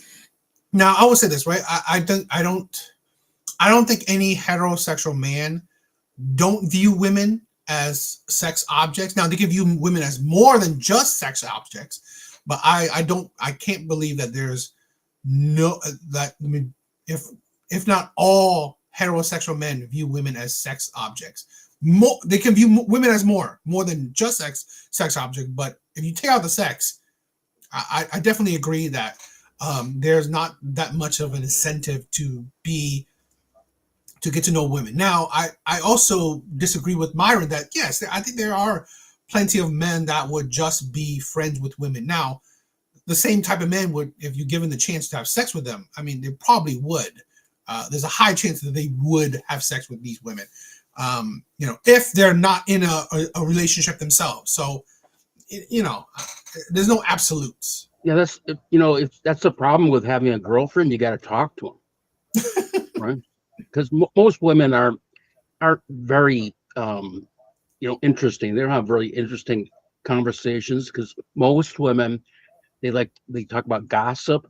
They talk about like relationship stuff, how they don't like this woman. They don't like women don't really like women, so they don't. And it's dresses, accessories and clothing. That's about all they talk about. Most women. Yeah. Yes. No, Right, I admit that. I've known a few. I known a few who has very stimulating intellectual conversations, but to be honest, the few the many that don't outweighs the few that do. So yeah. Gay men aren't sexually attracted to women by definition, right? And so just knowing that there are men who are friends with women and aren't sexually attracted to them, what I'm trying to do is I'm trying to show you why your claim is not a universal claim. And you seem to keep going back and forth on whether or not it's a universal claim. And it's because you are drawing upon personal experience. I'm speaking right. in So, general. okay, you say general, universal, I say universal. So there's a difference because again, his conversation makes more sense if it's in general. She's trying to make it not make sense. That's why she's saying universal. She's saying all. Because if you say all, then of course there's always nuances, there's always exceptions. That's her way to debunk his logic. Because when he says in general, that means his logic is very sound. Most men that are friends with women are friends with women with ulterior motives. Does that mean that every single guy that's friends with a female has ulterior motives? No, but a lot of them do. A lot of them, like if we took 10 guys that are friends with women, probably 7 to 8 of them are trying to get laid. The other 2 might actually look at it as a platonic friendship. But the majority of the time, they're not. And the reason why is because women simply don't provide enough value from a platonic friendship perspective to justify being friends with them, because men almost always have to bring more to the table. You get boyfriend energy, you get somebody you could complain to, you get protection, all this crap, all the boyfriend stuff without giving up the girlfriend stuff. okay. That's the issue with platonic friendship, allegedly. Go ahead. Okay. So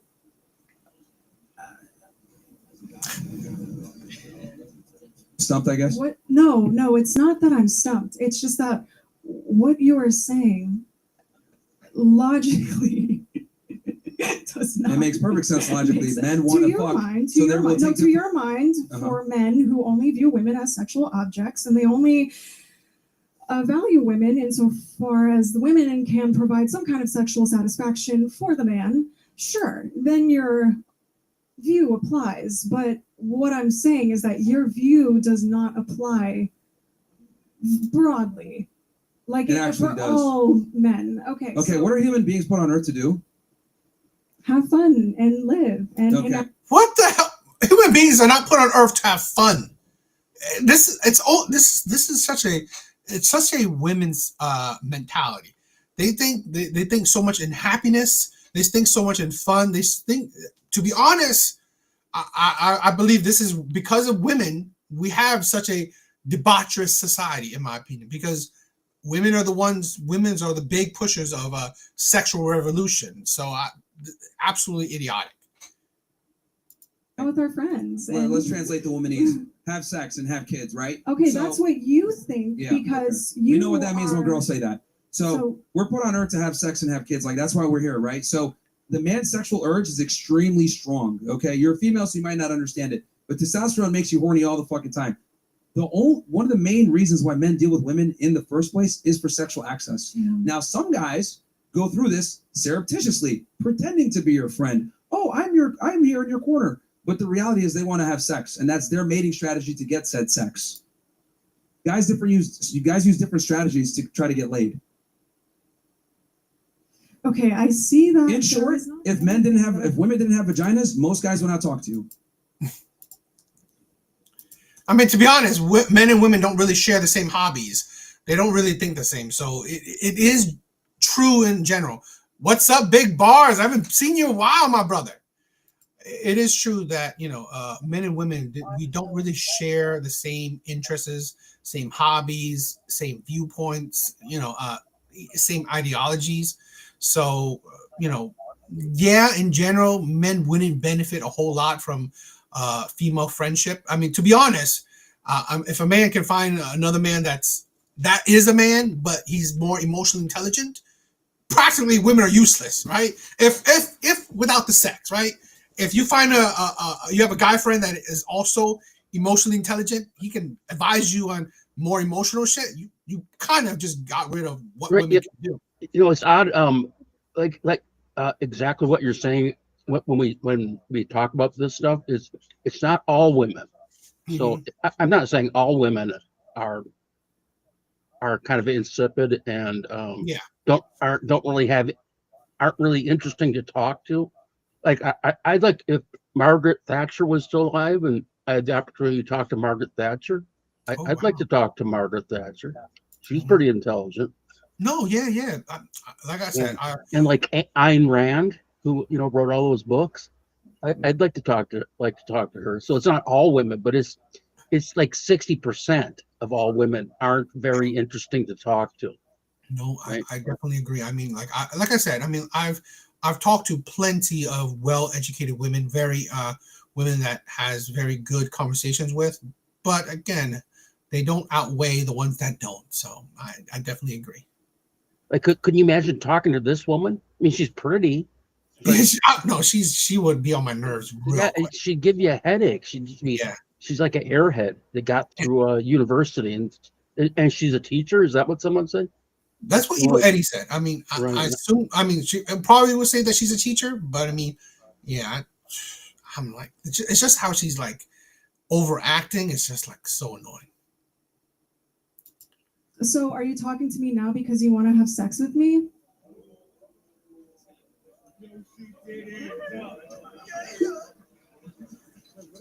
This is actually precisely why I don't talk to women. Actually, this is precisely why I only do it when I'm on camera, bro. This shit is frustrating. Bro, this is actually precisely why I don't talk to women off camera, because it's ridiculous. No, but so does your claim hold? Yes or no? What? That I only talk to? No, like you said, men only talk to women because they want to have sex with them. I'm a woman. We are talking. You came up to the microphone to have a debate. This is a completely different scenario than the average male-female scenario and dynamic of talking to each other. Okay, so yeah, see, this is what I mean when I say women lack critical thinking skills. It's like, you know what I mean? It's like, let me just take this one example. But he's like, it's true that she lacks critical thinking skills. She's trying to find holes into his argument, or she's trying to make something up, because literally, yes, she's the one who went up to debate him. He didn't come up. This is the thing where he's not the one who's coming up to her to try to talk to her. Men that do that usually are men that would pretty much want to sleep with you, right?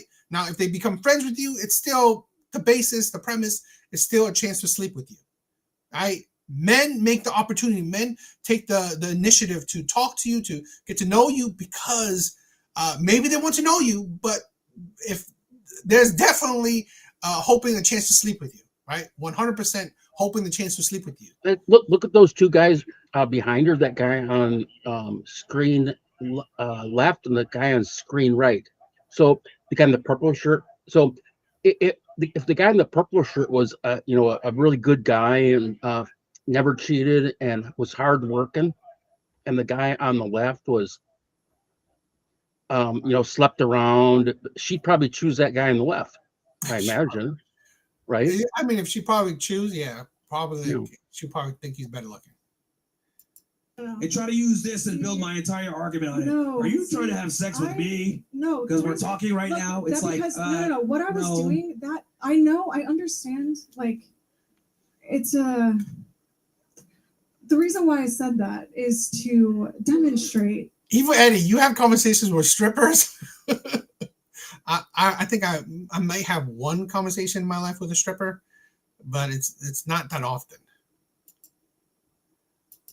Why your argument does not hold. What part of my argument doesn't hold? Oh, where to start with that one? So you went through a series of propositions, and those propositions in themselves weren't substantiated by any kind of scientific evidence, any kind of peer-reviewed They're literally studies. substantiated by human evolution and biology. Okay. Like, so, but it's that's not literally that's biology. Not, It's very no, simple. No. See, no. See, but are there peer-reviewed studies? Like, are there studies that I can look up right now that say men are only friends with women because they want to only have sex with? This is the thing where it happens too, right? Women like to, they want to disagree with a lot of things where it's objective reality, right? I've seen women say, "Oh, women don't like men that are tall," just to argue with men, and it's like, are you kidding me?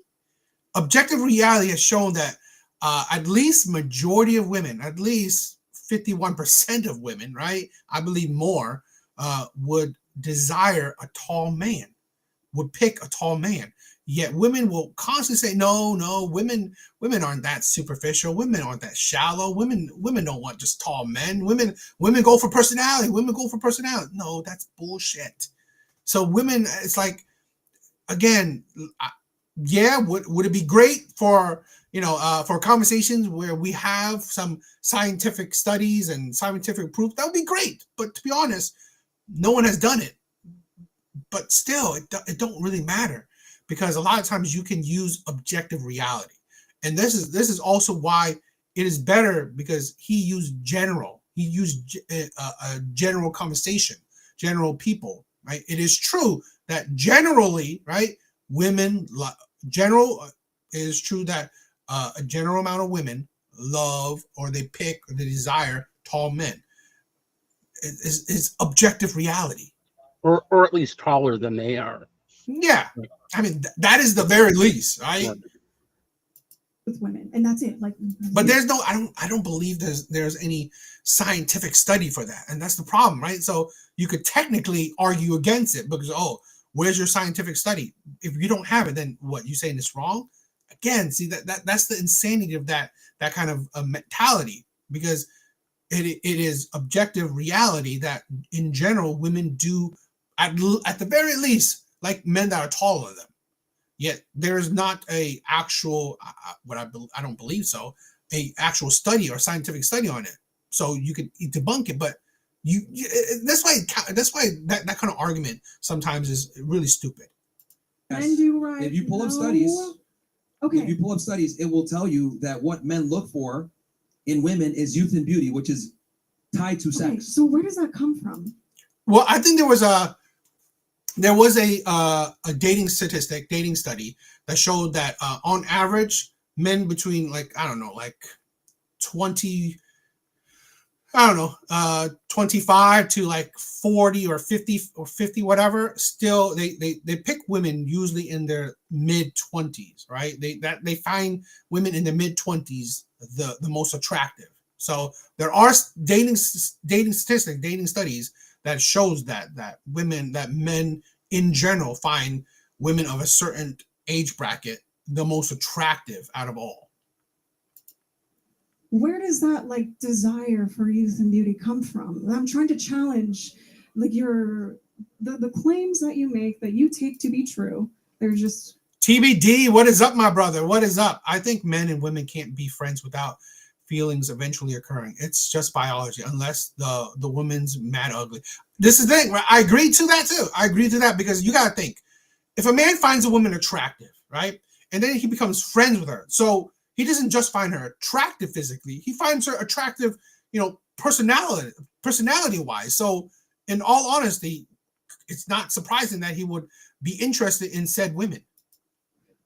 Okay, so you don't agree that men look for youth and beauty in women? Okay, what I'm trying to do is understand why you are doing.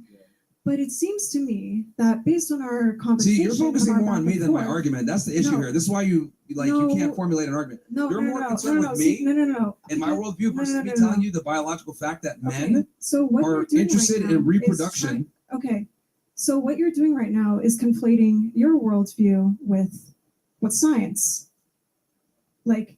is. So you're saying because I believe this and because there are these scientific studies that say this, therefore this. However, we have to challenge the fundamental claims. Why is it that men only value youth and beauty? Is it because we happen to live in a system? Because it shows fertility, right?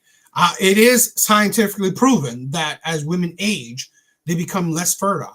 That is a scientific fact, right? So if men in general, desire a fertile woman, that means said men would desire women at their fertile best, which is usually in their 20s, right? In their mid 20s or so, right? In their 20s. That's women at their peak fertility. So obviously it's part of the biological makeup why men are more attracted to women in their 20s, right? So that already is scientifically proven. Society where women are valued in context to their ability to only reproduce up to a certain age, right? And then after that, women quote unquote expire after a certain age. So see, the thing is that in itself, we cannot even truly say that because that is a social phenomenon that is a product of our society. And so we have to look at the structures that support what it is that we are even trying to understand. And so that's why I'm challenging. All right, so guys, this proves right now why women need to be second-class citizens again and be put in the kitchen. No, this is crazy. This actually doesn't. I'm literally telling her the sky's blue, and she's arguing with me, saying, "Well, I think it's green because if I look at it through this lens, that is not an equivalent analogy. That is not an analogy. Women have a very difficult time accepting and understanding biological fact because you guys don't like the fact that men are looked at as success objects. I accept this, while women tend to be looked at as sex objects. This is the reality. I bring resources, you bring sexuality. So that's what men look for. There's a reason why, hold on, stop. There's a reason why men universally between 18 to 60 years old find the same exact demographic of female attractive. 18 to 24. That is the golden range that men look for. Okay. They don't care about your education, but you're not going your status. further and questioning why. Why is fertility, right? That's one of the biological makeup. This is ridiculous. And that's why you're asking for studies, and I'm literally telling you the studies. No. Okay. Then what journals are they in? Who are the authors? Where can I find these peer-reviewed studies? What's the DOI? Where can I find these peer-reviewed studies? Yeah, look it up. If we can't even be on common ground that men are interested in women from a sexual replication value, then we can't even have a conversation because you're in Looney Tune world. You're literally you don't even accept basic reality that men. So because I don't accept your reality, then that means that you don't accept reality. No, and that's actually a privilege that this is interesting. No. Guys, as you guys can see here, hold on, stop. No. This is very interesting. Right now is doing this weird this back woman and forth, trying to is living in a Looney Tune world, and she's allowed to live in a Looney Tune world because she's a female. That is a privilege that only women have, where they could be this delusional, this unaware, lack this much critical thinking, and still make it by in life. If we took her brain and put it in a man's body, we'd be fucking homeless. No. This girl's See, that's what you are doing. This is incredible. And she's a college student too. You are the one coming. This is the perfect example of higher education does not mean that you're higher IQ. This is crazy. Okay. You can't even accept biological reality. See, because it is not feminism for you guys. Hardline fact, right? It's not the same kind of truth as 2 + 2 = 4. That is a fundamental truth about our world, right? And so I'm trying to draw the distinction between these analytic truths. You know what's and then funny? these I'm looking at everybody here. truths. They all think you're retarded. I'm being honest with you. No. You can't see them, I but like they all think you're retarded. I'm not even trying to be an asshole here, but we need to. Look, This is why we need to bring I'm bullying not back, right? thinking about, Bullying is good I'm not thinking because about that. here's the I'm thing: looking women at- never get no. bullied for their stupidity. No. This is gonna be. This is I'm going to not- remind her, like, oh shit, maybe I should think before I speak. Because if a guy was on here saying this ridiculous stuff, we'd all be laughing at him like you're retarded, dude. But like with women, you guys get a privilege of being morons just because you got tits and a vagina, and we got some simps here in the back, probably a Jew. And like we don't say anything to you guys because we don't have sex with you. Women are able to say preposterous things because we want to get laid. So it's I'm actually looking, incredible. Okay, great. Incredible. So great. Okay. I'm looking at my students in the crowd here. To my students, my female students, my male students, this is not the way that argumentation works. And I want you to know that no matter who you are, just please do your best to exercise your reasoning, develop it, because this is not it. And I just want. Well, there's a my reason you should be in the students kitchen, and it's pretty clear I right see now. my students Speaking here. of reasoning, you should be making a sandwich for This any is- superior to you because clearly cognitively you have some issues. This is I do nuts. cognitively have Only some women have the issues. privilege of being retarded, gentlemen. Get the book. Why women deserve even less. Yeah, I admit. I mean, I'm not crazy about Myron always attacking Jews, but it is what it is. I don't really care. He really loves attacking Jews, but I mean, whatever. I mean, he loves attacking all races, or some races. But I mean, that was mad funny. It's definitely that is the problem with a lot of women where they can't just critically think, right? I mean, they can't agree with, again, objective reality. So I definitely think that is a big problem with a lot of women, and that's why I rarely ever see women be successful in debates, because honestly, they're weird like that, right? They're weird like that. That will be it for tonight. I want to give everyone their last thoughts on tonight. Big Bars, what is up, my brother? What is up? What's up with you, man? Good to see you back, man. Good to see you back. I missed ya. Yeah, I just want to, I just really, I wanted to say one thing, and it shows the inability to control your emotions, and that's what I see in most of these. I sad to say, women. If you look at it, these women are out of control, untamed gorillas, and the men are just sitting there stoic as can be. And I think that's something that needs to be. Personally, I think if that's why I call the ruling class the hierarchy. And I think if they really gave a damn, they will control some of this stuff. And if people were actually smart as they claim they are, they will force them to. That's what I think. No, I agree. I mean, like we were talking about this before, where white liberal women are out of control. White liberal women are absolutely out of control, and I'm sorry, the men aren't controlling it. And we're seeing how dangerous, destructive white liberal women are, because I think they're poisoning so many communities, right? I think they poisoned the Black community. I think they poisoned, they destroyed the dating market. They destroyed, politics. They've destroyed so much part of society. So it's just, I think it's crazy. And again, this is why it's crazy to talk to people. The only problem is that there's more women than men. And why is think- it? Because men went and protected women. I didn't mean to cut you off, but it's more women than men because men died in wars protecting women I think and it's children. 51-49, something like that. It's pretty close. But the other thing is women typically vote more than men. Yeah, they do. So if men would vote more, we could solve a lot of these problems. Yeah, I mean, I just, the problem is there's no good politicians that honestly. I think it's been a detriment where, yes, I think politicians geared themselves towards towards women more than they do towards men nowadays, which is, I don't know. I think that's a detriment. I do think that's a detriment towards men. I mean, I would definitely vote for a politician that, wants to, change up our divorce laws and our marriage laws and shit like that. I'll definitely vote for that man. I mean, there are some. I mean, as we both said, there are some good women that realize all this stuff we're talking about. Yes. But they are not the majority. I would say they're probably like Red Door woman. Yes. I think she's pretty intelligent. She is.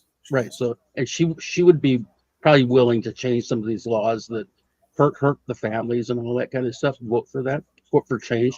But I think there's probably only like, all women in the United States is probably that realize this stuff is bad. Feminism is bad. It's probably like 30%. But if you think it's 30%, right? But if men and these women that don't like feminism got together, we could change the laws. Yes. Yes. And I think that's why I love today where more and more people are speaking out. I think this is it's a small movement, a small corner of the internet, but I think it's growing. So I hope that there are changes. I hope that more people talk. I hope I definitely hope that there are more changes. So I definitely am on that side. The only reason I disagreed is because of if you read, what started with me was reading the Patriot Law. When you read the Patriot Act, you see how they how in politics they attach a whole bunch of bad to good. So you see the good and you vote for the good, and then the bad gets ushered in. That's the only reason I would disagree. Now, I definitely agree with you said, because that's what I hate about a lot of our laws, our amendments, our all that shit, because they don't make it they make it so vague, or they put so much shit into it, right? They don't make it like, oh, just if you kill, you go to jail. No, they put like, oh, there is hope. Just there are a few states now that require paternity tests at birth. It's like maybe 2 or 3, but it's growing, so that's a good thing. Yeah. Right. Yes. My thing is, I think that with the population going down, which it is, which it lets people having babies and being put on child support, which it is. When that happens, the hierarchy, their money gets messed with, and that's the only way they're going to change things. And see, then actually women are going to be on the opposite side of the hammer, and I think that's when things are truly going to change, because just like a lot of women are so egotistical and they won't like concede to knowledge, men are going to be the same way. And they're not, once they get the woman's foot off of their neck, they're not going to let it get back on ever again. We should bring back fault divorce laws. Yeah. When divorce laws went to no fault. That kind of that was like in the, when was that, like the 60s? Yeah. That really, because if you're married, if we had fault laws, if you were married and your woman cheated on you, then she wouldn't get anything from you. That'd be fault divorce law. Yes. I mean, like, because like I think the number one cause for divorce is just women feel like it. Right. It's just how they're gonna get money. Yeah. So I definitely think that there's a lot of changes we need to do, but it's slow, but I believe that it's happening. It's happening. Plus, if we went back to the fault divorce laws, there'd be a lot more private detectives. That'd be a career for men, because before, private detectives, they used to they would get hired by men to find the woman cheating. And when no fault was over, was no longer the law of the land, private detectives as a occupation kind of ceased to exist. Definitely agree. All right, guys. Thank you guys for being here. Thank you guys for checking out the stream. You guys are amazing. with Tim, Bars. Thank you guys for being here. I love you. I love you. Bars, I have missed you, man. Good to see you here. You guys are amazing, right? I love you guys. Evo Eddie, I love you, my brother. Thank you for, thank you for all the music. Thank you for the music. Thank you for the love, right? I love you. Red Door, my sister. Thank you for being here. Brent, I love you, Brent. TBD, I'm glad you're feeling better, right? I'm glad you're getting better. So hopefully, we'll definitely create a Wednesday live stream where we talk about the UK. I definitely have some opinions on that shit. The UK is going crazy. It's on fire, I believe, right? The UK is on fire. Antics, I love you, my brother. Thank you for stopping by. Laughing Man was here. Thank you for being here. Mr. Smith, I love you. Thank you for being here. You guys are amazing, right? You guys are amazing. So thank you guys.